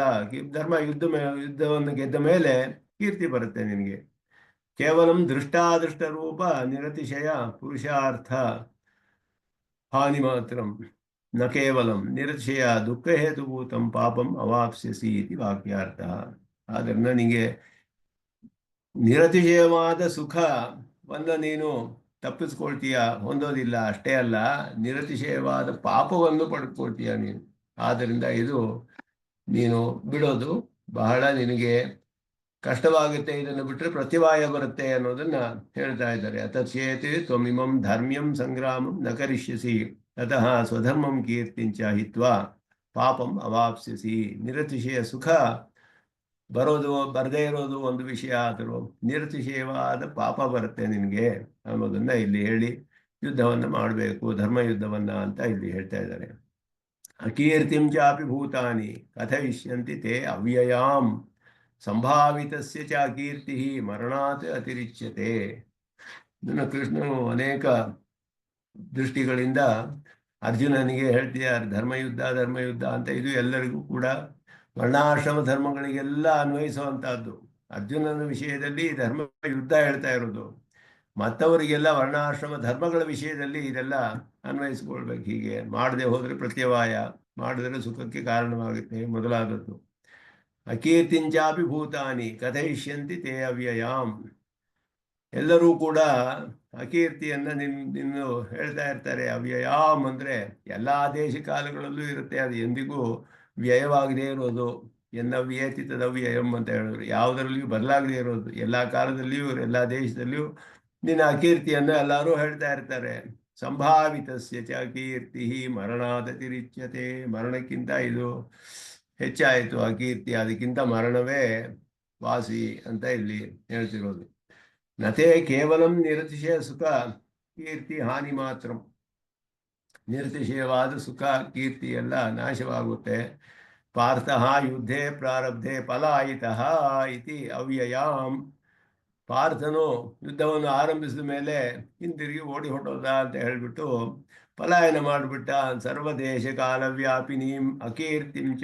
ಎಲ್ಲ ದೇಶ ಕಾಲಗಳಲ್ಲಿಯೂ ವ್ಯಾಪಿಸಿರುವಂತಹ ಕೀರ್ತಿಯು ಸಮರ್ಥಾನಿ ಅಸಮರ್ಥಾನಿ ಅಪಿ. ಇಲ್ಲಿ ಹೇಳಿದಾಗ ಕೀರ್ತಿಂಚ ಭೂತಾನಿ ಅಂತ ಹೇಳಿರೋದ್ರಿಂದ ಎಲ್ಲ ಪ್ರಾಣಿಗಳು ಅಂತ ಅರ್ಥ. ಸಾಮಾನ್ಯವಾದ ಶಬ್ದ ಭೂತ ಅನ್ನೋದು ಸಮರ್ಥರಾಗಿರೋರು ಅಸಮರ್ಥರಾಗಿರೋರು ಎಲ್ಲರೂ ಹೇಳಕ್ಕೆ ನಿನ್ನ ಕೀರ್ತಿಯನ್ನು ಕೊಂಡಾಡ್ತಾರೆ. ಇವನಿಗೆ ಪಲಾಯನ ಮಾಡಿಬಿಟ್ಟ ಅಂತ ಹೇಳಿಬಿಟ್ಟು ಸರ್ವಾಣಿ ಭೂತಾನಿ ಕಥಯಿಷ್ಯಂತಿ. ಎಲ್ಲರೂ ಕೂಡ ಹೇಳಕ್ಕೆ ಆರಂಭಿಸ್ತಾರೆ ನಿನಗೆ. ತತಃ ಕಿಂ, ಅದರಿಂದ ಏನಾಗುತ್ತೆ ಅಂದರೆ ಶೌರ್ಯ ವೀರ್ಯ ಪರಾಕ್ರಮಾದಿಭಿ ಸಂಭಾವಿತಸ್ಯ. ಶೌರ್ಯ ಪರಾಕ್ರಮಗಳೆಲ್ಲ ಇರುವಂತಹ ನೀನು ತದ್ವಿಪರ್ಯಯಜಾಹಿ ಅಕೀರ್ತಿ ಮರಣಾತ್ ಅತಿರಿಚ್ಯತೆ. ಅದಕ್ಕೆ ವಿರುದ್ಧವಾದ ಅಕೀರ್ತಿಯು ಮರಣಕ್ಕಿಂತ ಅಧಿಕವಾಗುತ್ತೆ. ಏವಂ ವಿಧಾಯಾಹ ಅಕೀರ್ತೆ ಮರಣಮೇವ ತವ ಶ್ರೇಯ ಇತ್ಯರ್ಥ. ಇಂತಹ ಕೀರ್ತಿ ಬರೋಕ್ಕೆ ಮೊದಲು ಮರಣ ಹೊಂದುವುದು ನಿನಗೆ ವಾಸಿ. ಆದ್ದರಿಂದ ಯುದ್ಧ ಮಾಡು ಅಂತ ಹೇಳ್ತಾ ಇದ್ದಾರೆ. ಏವಂ ದೃಷ್ಟಾದೃಷ್ಟ ರೂಪ ಫಲಹಾನಿ ಅದೃಷ್ಟ ಪ್ರತ್ಯವಾಯಶ್ಚ ಉಕ್ತ. ದೃಷ್ಟಾದೃಷ್ಟ ರೂಪವಾದ ಫಲಹಾನಿ, ಸುಖಗಳು ಬರುತ್ತೆ. ಕೀರ್ತಿ ಅನ್ನೋದು ಅದೃಷ್ಟ ಮುಂದೆ ಬರುತ್ತೆ. ಜಯ ಬಂದ ಮೇಲೆ ಕೀರ್ತಿ ಉಂಟಾಗುತ್ತೆ. ಸುಖ ಅನ್ನೋದು ಮುಂದೆ ಬರುವಂತಹದ್ದು.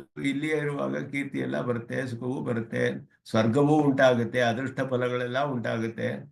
ಇದನ್ನೆಲ್ಲ ನಾಶವಾಗುತ್ತೆ ನೀ ಮಾಡದೆ ಹೋದರೆ. ಅಷ್ಟೇ ಅಲ್ಲದೆ ಪ್ರತ್ಯವಾಯವೂ ಉಂಟಾಗುತ್ತೆ ನಿನಗೆ, ನಿರತಿಶಯವಾದ ಪಾಪ ಉಂಟಾಗುತ್ತೆ. ಅದನ್ನೆಲ್ಲ ಹೇಳಿದ್ರು. ಈಗ ದೃಷ್ಟ ಪ್ರತ್ಯವಾಯ ಮಾಹ, ಕಂಡು ಬರುವಂತಹ ಲೋಕದಲ್ಲಿಯೇ ತಿಳಿದು ಬರುವ ಪ್ರತ್ಯವಾಯವನ್ನೇ ಹೇಳ್ತಾ ಇದ್ದಾರೆ ಇಲ್ಲಿ. ಅಕೀರ್ತಿ ದುಷ್ಕೀರ್ತಿ. ಸ್ವಾಮಿ ದೇಶಿಕನೇ ಎಷ್ಟು ಸ್ಪಷ್ಟವಾಗಿ ಶಬ್ದಗಳಿಗೆ ಅರ್ಥ ಮಾಡ್ತಾರೆ ಇಲ್ಲಿ.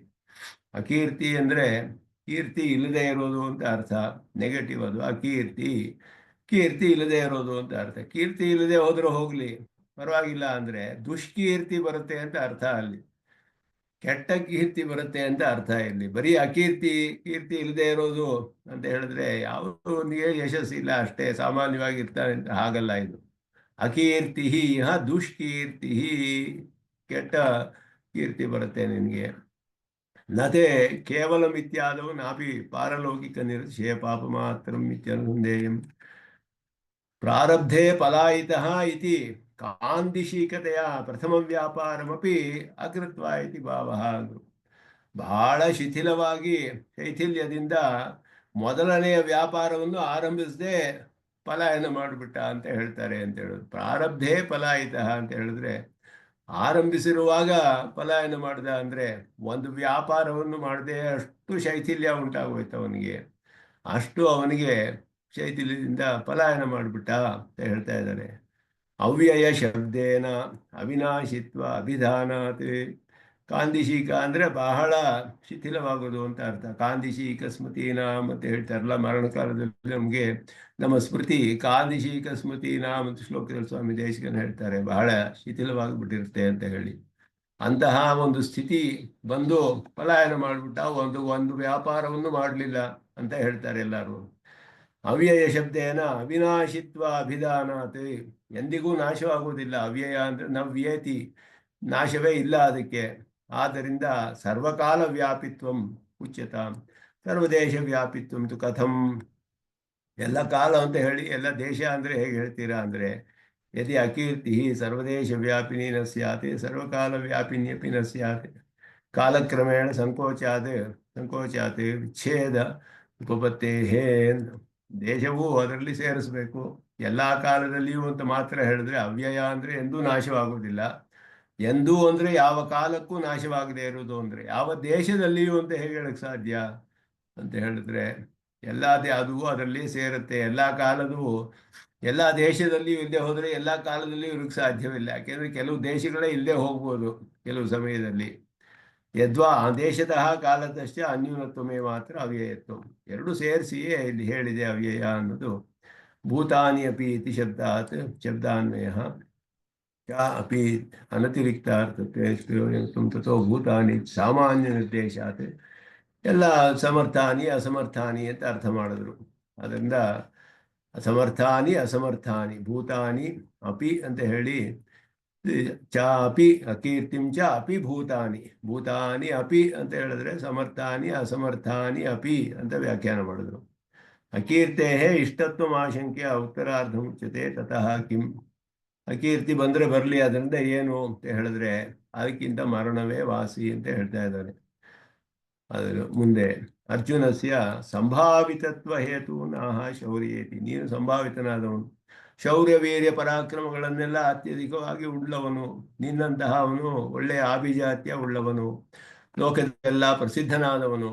ನೀನು ಹೀಗೆ ಮಾಡಿಕೊಂಡ್ರೆ ನಿನ್ನಂಥವನಿಗೆ ಆ ಕೀರ್ತಿಯ ಅಂದರೆ ದುಷ್ಕೀರ್ತಿಗಿಂತ ಮರಣವೇ ಹೆಚ್ಚು, ಮರಣ ಹೊಂದುವುದೇ ನಿನಗೆ ಹೆಚ್ಚು ಲೇಸು ಅಂತ ಹೇಳ್ತಾ ಇದ್ದಾರೆ. ಸರ್ವಸಂಭಾವಿತಸ್ಯ ಪೂರ್ವ ನಿರ್ದಿಷ್ಟೈ ಸಮರ್ಥೈ ಅಸಮರ್ಥೈಶ್ಚ ಭೂತೈ ಸಂಭಾವಿತಸ್ಯ ನನು ಮರಣಾತ್ ಅತಿರೇಕಃ ಕಿಂ ಹೇಯತೆಯ ಉತ ಉಪಾದೇಯತೆಯ ವಾ. ಮರಣಕ್ಕಿಂತ ಹೆಚ್ಚು ಅಂತ ಹೇಳಿದ್ರಲ್ಲ, ಯಾವ ಕಾರಣದಿಂದ ಅದು ಬಹಳ ಹೇಯವಾದದ್ದು, ತ್ಯಾಗ ಮಾಡಬೇಕಾದ್ದು ಅಂತವೋ ಹಾಗೆಯೋ ಇಲ್ಲ ಸ್ವೀಕಾರ ಮಾಡಬೇಕು ಅಂತಾನೋ ಅಂತ ಹೇಳಿದ್ರೆ, ಜೀವನ್ ಭದ್ರಾಣಿ ಪಶ್ಯತಿ ರಾಮಾಯಣದಲ್ಲಿಯೂ ಬರುತ್ತೆ. ಆತ್ಮಾರ್ಥೆ ಪೃಥ್ವೀಂ ತ್ಯಜೇತಿ ಇತ್ಯಾದಿ ವಚನಾತ್. ಮೊದಲದ್ದು ಅಲ್ಲ. ಯಾಕೆ ಅಂತ ಹೇಳಿದ್ರೆ ಮರಣಕ್ಕಿಂತ ಮರಣವೇ ಹೆಚ್ಚು, ಅದಕ್ಕಿಂತ ಅಂತ ಹೇಳಿದ್ರೆ ಅದು ಸಾಧ್ಯವಿಲ್ಲ. ಯಾಕೆ ಅಂದರೆ ಬದುಕಿದ್ರೆ ತಾನೇ ಒಳ್ಳೆಯ ಮಂಗಳಗಳೆಲ್ಲ ನೋಡ್ತಾನೆ ಅಂತ ಶಾಸ್ತ್ರ ಹೇಳುತ್ತೆ. ಮಹಾಭಾರತದಲ್ಲಿಯೂ ರಾಮಾಯಣದಲ್ಲಿಯೂ ಹನುಮಂತನು ಹೇಳ್ತಾನೆ, ಅವನಿಗೆ ಎಷ್ಟೇ ಏನು ಪ್ರಯತ್ನ ಮಾಡಿದ್ರು ಸೀತೆಯನ್ನು ಸಿಗಲಿಲ್ಲ. ಆವಾಗ ಏನಾರು ಇಲ್ಲಿಯೇ ಸನ್ಯಾಸಿಯಾಗಿದ್ಬಿಡ್ತೀನಿ, ಕಾಲವೆಲ್ಲ ಮೀರೋಯ್ತು, ನಾನು ಸೀತೆಯನ್ನು ನೋಡೋಕ್ಕಾಗಲಿಲ್ಲ, ಇಲ್ಲ ಮರಣ ಪ್ರಾಯೋಪವೇಶ ಮಾಡಿಬಿಡ್ತೀನಿ ಅಂತ ಎಲ್ಲ ಹೇಳ್ಕೊತಾನೆ. ಮನಸ್ಸಿನಲ್ಲಿ ಯೋಚನೆಗಳು ಬರುತ್ತೆ. ಆಗ ಅವನಿಗೆ ಮತ್ತೆ ಯೋಚನೆ ಬರೋದು, ಜೀವನ್ ಭದ್ರಾಣಿ ಪಶ್ಯತಿ. ಮರಣದಿಂದ ಏನು ಪ್ರಯೋಜನ? ಬದುಕಿದ್ರೆ ಪ್ರಯೋಜನವಿದೆ, ಬದುಕಿದ್ರೆ ಒಳ್ಳೆಯ ವಿಷಯಗಳನ್ನು ಮುಂದೆ ನೋಡ್ಕೋಬಹುದು ನಾವು ಅಂತ ಹೇಳ್ಬಿಟ್ಟು ಆ ವಾಕ್ಯ ಬರುತ್ತಲ್ಲಿ. ಆತ್ಮಾರ್ಥೆ ಪೃಥ್ವೀಂ ತ್ಯಜೇತಿ ಅಂತ ಬದುಕಿರೋಕ್ಕೋಸ್ಕರ ಎಲ್ಲಾದ್ರೂ ತ್ಯಾಗ ಮಾಡಬೇಕು ಮೊದಲಾದಿದೆ. ಆದ್ದರಿಂದ ಮರಣ ಅನ್ನೋದು ಹೇಯವಲ್ಲ. ಮರಣಾತ್ ಅತಿರೇಕ, ಮರಣಕ್ಕಿಂತ ಇದು ಲೇಸು, ಮರಣವೇ ಲೇಸು ಅಂತ ಹೇಳಿದ್ರಲ್ಲ, ಯಾವ ಕಾರಣದಿಂದ ಅಂತ ಇಲ್ಲಿ ಕೆಲವು ವಿಚಾರ ಮಾಡ್ತಾರೆ. ನ ದ್ವಿತೀಯ ಪ್ರಕರಣ ವಿರೋಧಾತ್ ಏವಂ ವಿಧಾಯಾಹ ಜೀವನ್ ಭದ್ರಾಣಿ ಇತ್ಯಾದಿಕಂ ತು ಕ್ಷತ್ರಿಯ ಪುತ್ರಸ್ಯತೆ ದ್ಯನೋಪಾದೇಯಂ. ಕ್ಷತ್ರಿಯನಾದ ನಿನಗಲ್ಲ, ಅದು ಕ್ಷತ್ರಿಯಳ ಒಳ್ಳೆ ವೀರ ಕ್ಷತ್ರಿಯಳ ಮಾತೆಯನ್ನು ಹೊಂದಿದೀಯ ನೀನು. ಅಂತಹ ಕುಂತಿ ಪುತ್ರನಾದವನು ನೀನು, ನಿನಗೆ ಇದು ಸರಿ ಇಲ್ಲ ಅಂತ ಹೇಳ್ತಾ ಇದ್ದಾರೆ. ಮರಣವೇ ಹೆಚ್ಚು. ಮರಣವು ನಿಂದೆ ಮಾಡಿದೆ, ಮರಣ ಬೇಕಾಗಿಲ್ಲ. ಬದುಕಿದ್ರೆ ಏನಾದರೂ ಒಳ್ಳೆ ಕೆಲಸ ಮಾಡಬಹುದು. ಜೀವನ್ ಭದ್ರಾಣಿ ಪಶ್ಯತಿ, ಮುಂದೆ ಮಂಗಳಕರವಾದದ್ದೆಲ್ಲ ಉಂಟಾಗುತ್ತೆ. ಆದ್ದರಿಂದ ಮರಣವು ನಿಂದಿಸಲ್ಪಟ್ಟಿದೆ. ಆದ್ದರಿಂದ ನೀ ಮರಣವೇ ಹೆಚ್ಚು ಅಂತ ಹೇಳ್ತೀಯಲ್ಲ, ಹೇಗೆ ಅಂತ ಹೇಳಿದ್ರೆ ನೀನು ವೀರ ಕ್ಷತ್ರಿಯಳ ಮಗನಾಗಿದೆಯಾ. ಆದ್ದರಿಂದ ನಿನಗೆ ಈ ಅಕೀರ್ತಿ ಅನ್ನೋದು ಮರಣಕ್ಕಿಂತ ಹೆಚ್ಚು. ಇದು ಅಕೀರ್ತಿ ಅನ್ನೋದು. ನಚೇಯಂ ಅಕೀರ್ತಿ ಲಘೀಯಸಿ ಏನ ಮರಣಾತ್ ಶ್ರೇಯಸಿ ಸ್ಯಾತ್. ಕಿಂತು ಏವಂ ವಿಧ ಸರ್ವದೇಶ ಕಾಲ ವ್ಯಾಪಿನೀಯಂ ಯಾ ನರಕಾಯಾಪಿ ಸ್ಯಾತ್ ತಥೈವ ಇತ್ಯಾದಿ ಸಿದ್ಧತ್ವಾತ್. ಇದು ನರಕಕ್ಕೂ ಕಾರಣವಾಗುತ್ತೆ. ಆದ್ದರಿಂದ ಎಲ್ಲ ದೇಶ ಕಾಲಗಳಲ್ಲಿಯೂ ಬರುವಂತಹ ಈ ಅಕೀರ್ತಿ.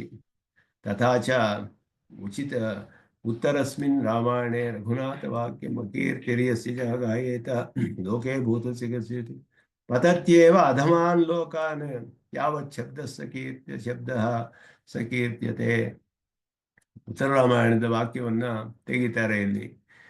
ಅಕೀರ್ತಿ ಅಂತ ಹೇಳುವುದು ಒಬ್ಬನಿಗೆ, ದುಷ್ಕೀರ್ತಿ ಅನ್ನೋದು ಎಷ್ಟು ಕಾಲದವರೆಗೂ ಹೇಳಲ್ಪಡುತ್ತೋ ಅಷ್ಟು ಕಾಲದವರೆಗೂ ಇವನು ನರಕಾದಿ ಲೋಕಗಳಲ್ಲಿ ಹಿಂಸೆಯನ್ನು ಅನುಭವಿಸ್ತಾನೆ ಅಂತ ಹೇಳಿದೆ ಒಂದು ವಾಕ್ಯದಲ್ಲಿ. ಆದ್ದರಿಂದ ನಿನಗೆ ಲೋಕದಲ್ಲಿ ಅಕೀರ್ತಿ ಅಂತ ಹೇಳಿದ್ರೆ ಮರಣಾದ ಅತಿರಿಚ್ಯತೆ ಅಂತ ಹೇಳಿರೋದು. ಯಾಕೆ ಅಂತ ಹೇಳಿದ್ರೆ ಎಲ್ಲ ದೇಶಕಾಲಗಳಲ್ಲಿಯೂ ನಿನ್ನನ್ನು ಎಲ್ಲರೂ ನಿಂದೆ ಮಾಡ್ತಾರೆ. ಅಷ್ಟೇ ಅಲ್ಲ, ನರಕಾದಿಗಳಿಗೂ ಕಾರಣವಾಗುತ್ತೆ. ಯುದ್ಧೇ ಮರಣಂ ತು ತಥೈವ ಸ್ವರ್ಗಾಯ ಸ್ಯಾತ್. ಅದೇ ಕಾರಣದಿಂದ ಯುದ್ಧದಲ್ಲಿ ಮರಣ ಹೊಂದಿದ್ರೆ, ಧರ್ಮಯುದ್ಧದಲ್ಲಿ ಸ್ವರ್ಗ ಫಲವು ಉಂಟಾಗುತ್ತೆ. ಇದೆಲ್ಲ ಹೇಳ್ತಿರೋದು ಯುದ್ಧದಲ್ಲಿ ಧರ್ಮಯುದ್ಧವನ್ನ ಮಾಡಬೇಕು ಅಂತ ಹೇಳೋದು ಕ್ಷತ್ರಿಯನಿಗೆ ಬಹಳ ಶ್ರೇಯಸ್ಕರವಾದದ್ದು ಮೊದಲಾದದ್ದೆಲ್ಲ ಇಲ್ಲಿ ಹೇಳ್ತಾ ಇದ್ದಾರೆ. ಅದ್ರ ಮೇಲೆ ಅರ್ಜುನನಿಗೆ ಒಂದು ಆಶಂಕೆ ಬರಬಹುದು. ಬಂಧು ಸ್ನೇಹಾತ್ ಕಾರುಣ್ಯಾಚ ಯುದ್ಧಾತ್ ನಿವೃತ್ತಸ್ಯ ಶೂರಸ್ಯ ಮಮ ಅಕೀರ್ತಿ ಕಥಮಾಗಮಿಷ್ಯತಿ. ನಾನೇನು ಹೇಳಿ ಅಂತೆ ಹೆದರ್ಕೊಂಡು ಹಿಂದಕ್ಕೆ ಹೋಗ್ತಾ ಇಲ್ವಲ್ಲ, ಭಯಪಟ್ಟು ಹೋಗ್ತಾ ಇಲ್ವಲ್ಲ. ಬಂಧುಗಳ ಸ್ನೇಹದಿಂದ ಕಾರುಣ್ಯದಿಂದಲೂ ನಾನು ಯುದ್ಧ ಮಾಡ್ತಾ ಇಲ್ಲ ಅಷ್ಟೇ. ಇದರಿಂದ ಯಾಕೆ ಅಕೀರ್ತಿ ಬರಬೇಕು? ಬಂಧು ಸ್ನೇಹ ಕಾರುಣ್ಯ ಎಲ್ಲ ಒಳ್ಳೆ ಇರ್ತಾನೆ, ಅದರಿಂದ ಯಾಕೆ ನನಗೆ ಅಕೀರ್ತಿ ಬರಬೇಕು ಅಂತ ಹೇಳಿದ್ರೆ, ಭಯಾದ್ರಣಾದು ಪರತಂ ಹಂಸ್ಯಂತೆ ತ್ವಾಂ ಮಹಾರಥಾಃ ಯೇಷಾಂ ಚ ತ್ವಂ ಬಹುಮತೋ ಭೂತ್ವಾ ಯಾಸ್ಯಸಿ ಲಾಘವಂ. ನೀನು ಬಂಧು ಸ್ನೇಹ ಕಾರುಣ್ಯ ಅಂತ ಹೇಳ್ಬೋದು, ಆದರೆ ಯಾರು ಹಾಗೆ ತಿಳಿಯೋದಿಲ್ಲ. ಮತ್ತವರೆಲ್ಲ ಏನು ತಿಳಿತಾರೆ ಅಂದರೆ, ಇವನು ಭಯದಿಂದ ಪಲಾಯನ ಮಾಡ್ದ ಅಂತಾನೆ ತಿಳಿತಾರೆ. ಭಯಪಟ್ಟು ತಿರುಗಿ ಹೋಗ್ಬಿಟ್ಟ ಪಾರ್ಥ, ಯುದ್ಧ ಮಾಡಿದೆ ಅಂತ ತಿಳಿತಾರೆ ಹೊರತು ಕಾರಣದಿಂದಲೋ ಮತ್ತೆ ಇವನು ಸ್ನೇಹದಿಂದಲೋ ಬಂಧು ಸ್ನೇಹದಿಂದಲೋ ಪಲಾಯನ ಮಾಡಿದ ಅಂತ ಯಾರು ಭಾವಿಸೋದಿಲ್ಲ ಯುದ್ಧದಲ್ಲಿರೋರು ಬಂದಿರೋವರೆಲ್ಲ. ಆದ್ದರಿಂದ ನೀನು ಮಾಡಲೇಬೇಕು. ಎಲ್ಲರ ವಿಷಯದಲ್ಲಿಯೂ ನಿಂದಿತನಾಗ್ತೀಯ ನೀನು. ಎಲ್ಲ ಮಹಾರಥರೆಲ್ಲ ಮಹಾರಥಿಗಳೆಲ್ಲ ಇದ್ದಾರೆ ಇಲ್ಲಿ, ಅವರೆಲ್ಲ ನಿನ್ನನ್ನು ಬಹಳ ಪೂಜ್ಯ ಭಾವದಿಂದ ಬಹುಮಾನದಿಂದ ಇದ್ದರು ನಿನ್ನ ವಿಷಯದಲ್ಲಿ. ಅವರು ನಿನ್ನನ್ನು ಅತ್ಯಂತವಾಗಿ ನಿಂದೆ ಮಾಡೋ ಹಾಗಾಗುತ್ತೆ ಅಂತ ಹೇಳ್ಬಿಟ್ಟು ಅದನ್ನ ಇಲ್ಲಿ ಹೇಳ್ತಾರೆ. ಯೇಷಾಂ ಕರ್ಣ ದುರ್ಯೋಧನಾದೀನಾಂ, ವಿಶೇಷವಾಗಿ ಕರ್ಣ ದುರ್ಯೋಧನ ಮೊದಲಾದವರು, ಮಹಾರಥಾನಾಂ ಇತಃ ಪೂರ್ವಂ ತ್ವಂ ಶೂರಃ ವೈರಿ ಬಹುಮತಃ, ಶೂರನಾದ ವೈರಿ ಅಂತ ತಿಳಿದಿದ್ರು, ಬಹುಮಾನದಿಂದ ನೋಡ್ತಾ ಇದ್ರು ನಿನ್ನನ್ನು. ಭೂತ್ವಾ ಬಹುಮತಃ ಭೂತ್ವಾ ಇದಾನೀಂ ಯುದ್ಧೇ ಸಮುಪಸ್ಥಿತೆ, ಯುದ್ಧ ಆರಂಭವಾಗಿರುವಾಗ ನಿವೃತ್ತ ವ್ಯಾಪಾರತೆಯ ಲಾಘವಂ ಸುಗ್ರಹತಾಂ ಯಾಸ್ಯಸಿ. ಲಾಘವ ಅಂದರೆ ಸುಲಭವಾಗಿ ನಿನ್ನನ್ನು ಹಿಡಿದು ಸಂಹಾರ ಮಾಡಿಬಿಡ್ತಾರೆ ಅವರು. ತೇ ಮಹಾರಥಾಃ ತ್ವಾಂ ಯುದ್ಧಾತ್ ಭಯಾತ್ ಯುದ್ಧಾದು ಪರತಂ ಹಂಸ್ಯಂತೆ. ಅವರು ನಿನ್ನ ಬಹಳ ಸುಲಭವಾಗಿ ಎಲ್ಲ ವಿಧವಾದ ನಿಂದೆಯನ್ನು ಮಾಡಬಹುದು. ಭಯದಿಂದ ಇವನು ಹಿಂತಿರುಗಿ ಹೋಗ್ಬಿಟ್ಟ ಅಂತ ತಿಳಿತಾರೆ ಅವರು. ಶೂರಾಣಾಂ ಹಿ ವೈರಿಣಾಂ ಶತ್ರು ಭಯಾದೃತೆ ಬಂಧು ಸ್ನೇಹ ದಿನ ಯುದ್ಧಾದು ಪರತಿ ನೋಪಪದ್ಯತೆ. ಯಾವ ಶೂರಿಯಾದ ಒಬ್ಬ ವೀರನಿದ್ದಾನೆ, ವೀರನು, ಅವನು ತನ್ನ ವೈರಿಗಳ ಎದುರುಗಡೆ ನಿಂತಿರುವಾಗ ಈ ಬಂಧು ಸ್ನೇಹ ಮೊದಲಾದಗಳಿಂದ ಪಲಾಯನ ಮಾಡೋಕ್ಕಾಗೋದಿಲ್ಲ. ಭಯದಿಂದ ಹೋಗ್ಬೋದು ಅಷ್ಟೇ. ಭಯವನ್ನು ಬಿಟ್ಟರೆ ಬೇರೆ ಯಾವ ಕಾರಣವೂ ಇದಕ್ಕೆ ಸಾಧ್ಯವಿಲ್ಲ.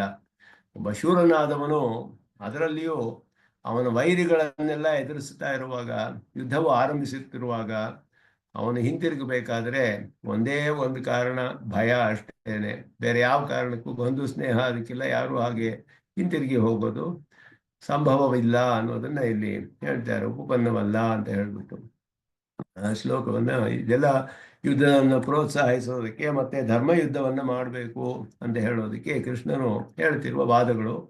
ಇದರಲ್ಲಿ ಶಾಸ್ತ್ರೀಯವಾಗಿ ಅನೇಕ ವಿಷಯಗಳು ಬರುತ್ತೆ. ಆದ್ದರಿಂದ ಇದು ವರ್ಣಾಶ್ರಮ ಧರ್ಮ ಕ್ಷತ್ರಿಯನಿಗೆ ಬಹಳ ಪ್ರಧಾನವಾದದ್ದು, ಶ್ರೇಯಸ್ಕರವಾದದ್ದು ಧರ್ಮಯುದ್ಧ ಅಂತ ಹೇಳೋದು ನೀನು ಮಾಡಬೇಕು ಅನ್ನೋದ್ರಿಂದ ಯುದ್ಧ ಪ್ರೋತ್ಸಾಹನವನ್ನು ಮಾಡೋದಕ್ಕೆ ಅನೇಕ ವಿಷಯಗಳನ್ನು ಇಲ್ಲಿ ಕೃಷ್ಣನು ಅರ್ಜುನನಿಗೆ ಹೇಳ್ತಾ ಇದ್ದಾರೆ. ಮುಂದೆ ಇದರ ವ್ಯಾಖ್ಯಾನವನ್ನು ಮುಂದಿನ ಕ್ಲಾಸ್ನಲ್ಲಿ ಅನುಸಂಧಾನ ಮಾಡೋಣ ಅಂತ ಹೇಳಿ ನಮಸ್ಕಾರ ತಿಳಿಸ್ಕೊಳ್ತೇನೆ. ಯೋ ನಿತ್ಯಮಚ್ಯುತ ಪದಾಂಬುಜಯುಗ್ಮರುಕ್ಮಂ ವ್ಯಾಮೋಹತಃ ತರಿತರಾಣಿತನಾಯ ಮೇನೆ ಅಸ್ಮದ್ಗುರೋರ್ಭಗವತೋऽಸ್ಯ ದೇಕಸಿಂಧೋ ರಾಮಾನುಜಸ್ಯ ಚರಣೌ ಶರಣಂ ಪ್ರಪದ್ಯೆ. ಕವಿತಾರ್ಕಿಕಸಿಂಹಾಯ ಕಲ್ಯಾಣಗುಣಶಾಲಿನೇ ಶ್ರೀಮತೆ ವೆಂಕಟೇಶಾಯ ವೇದಾಂತಗುರವೇ ನಮಃ. ಶ್ರೀಮತೆ ನಿಗಮಾಂತ ಮಹಾದೇಶಿಕ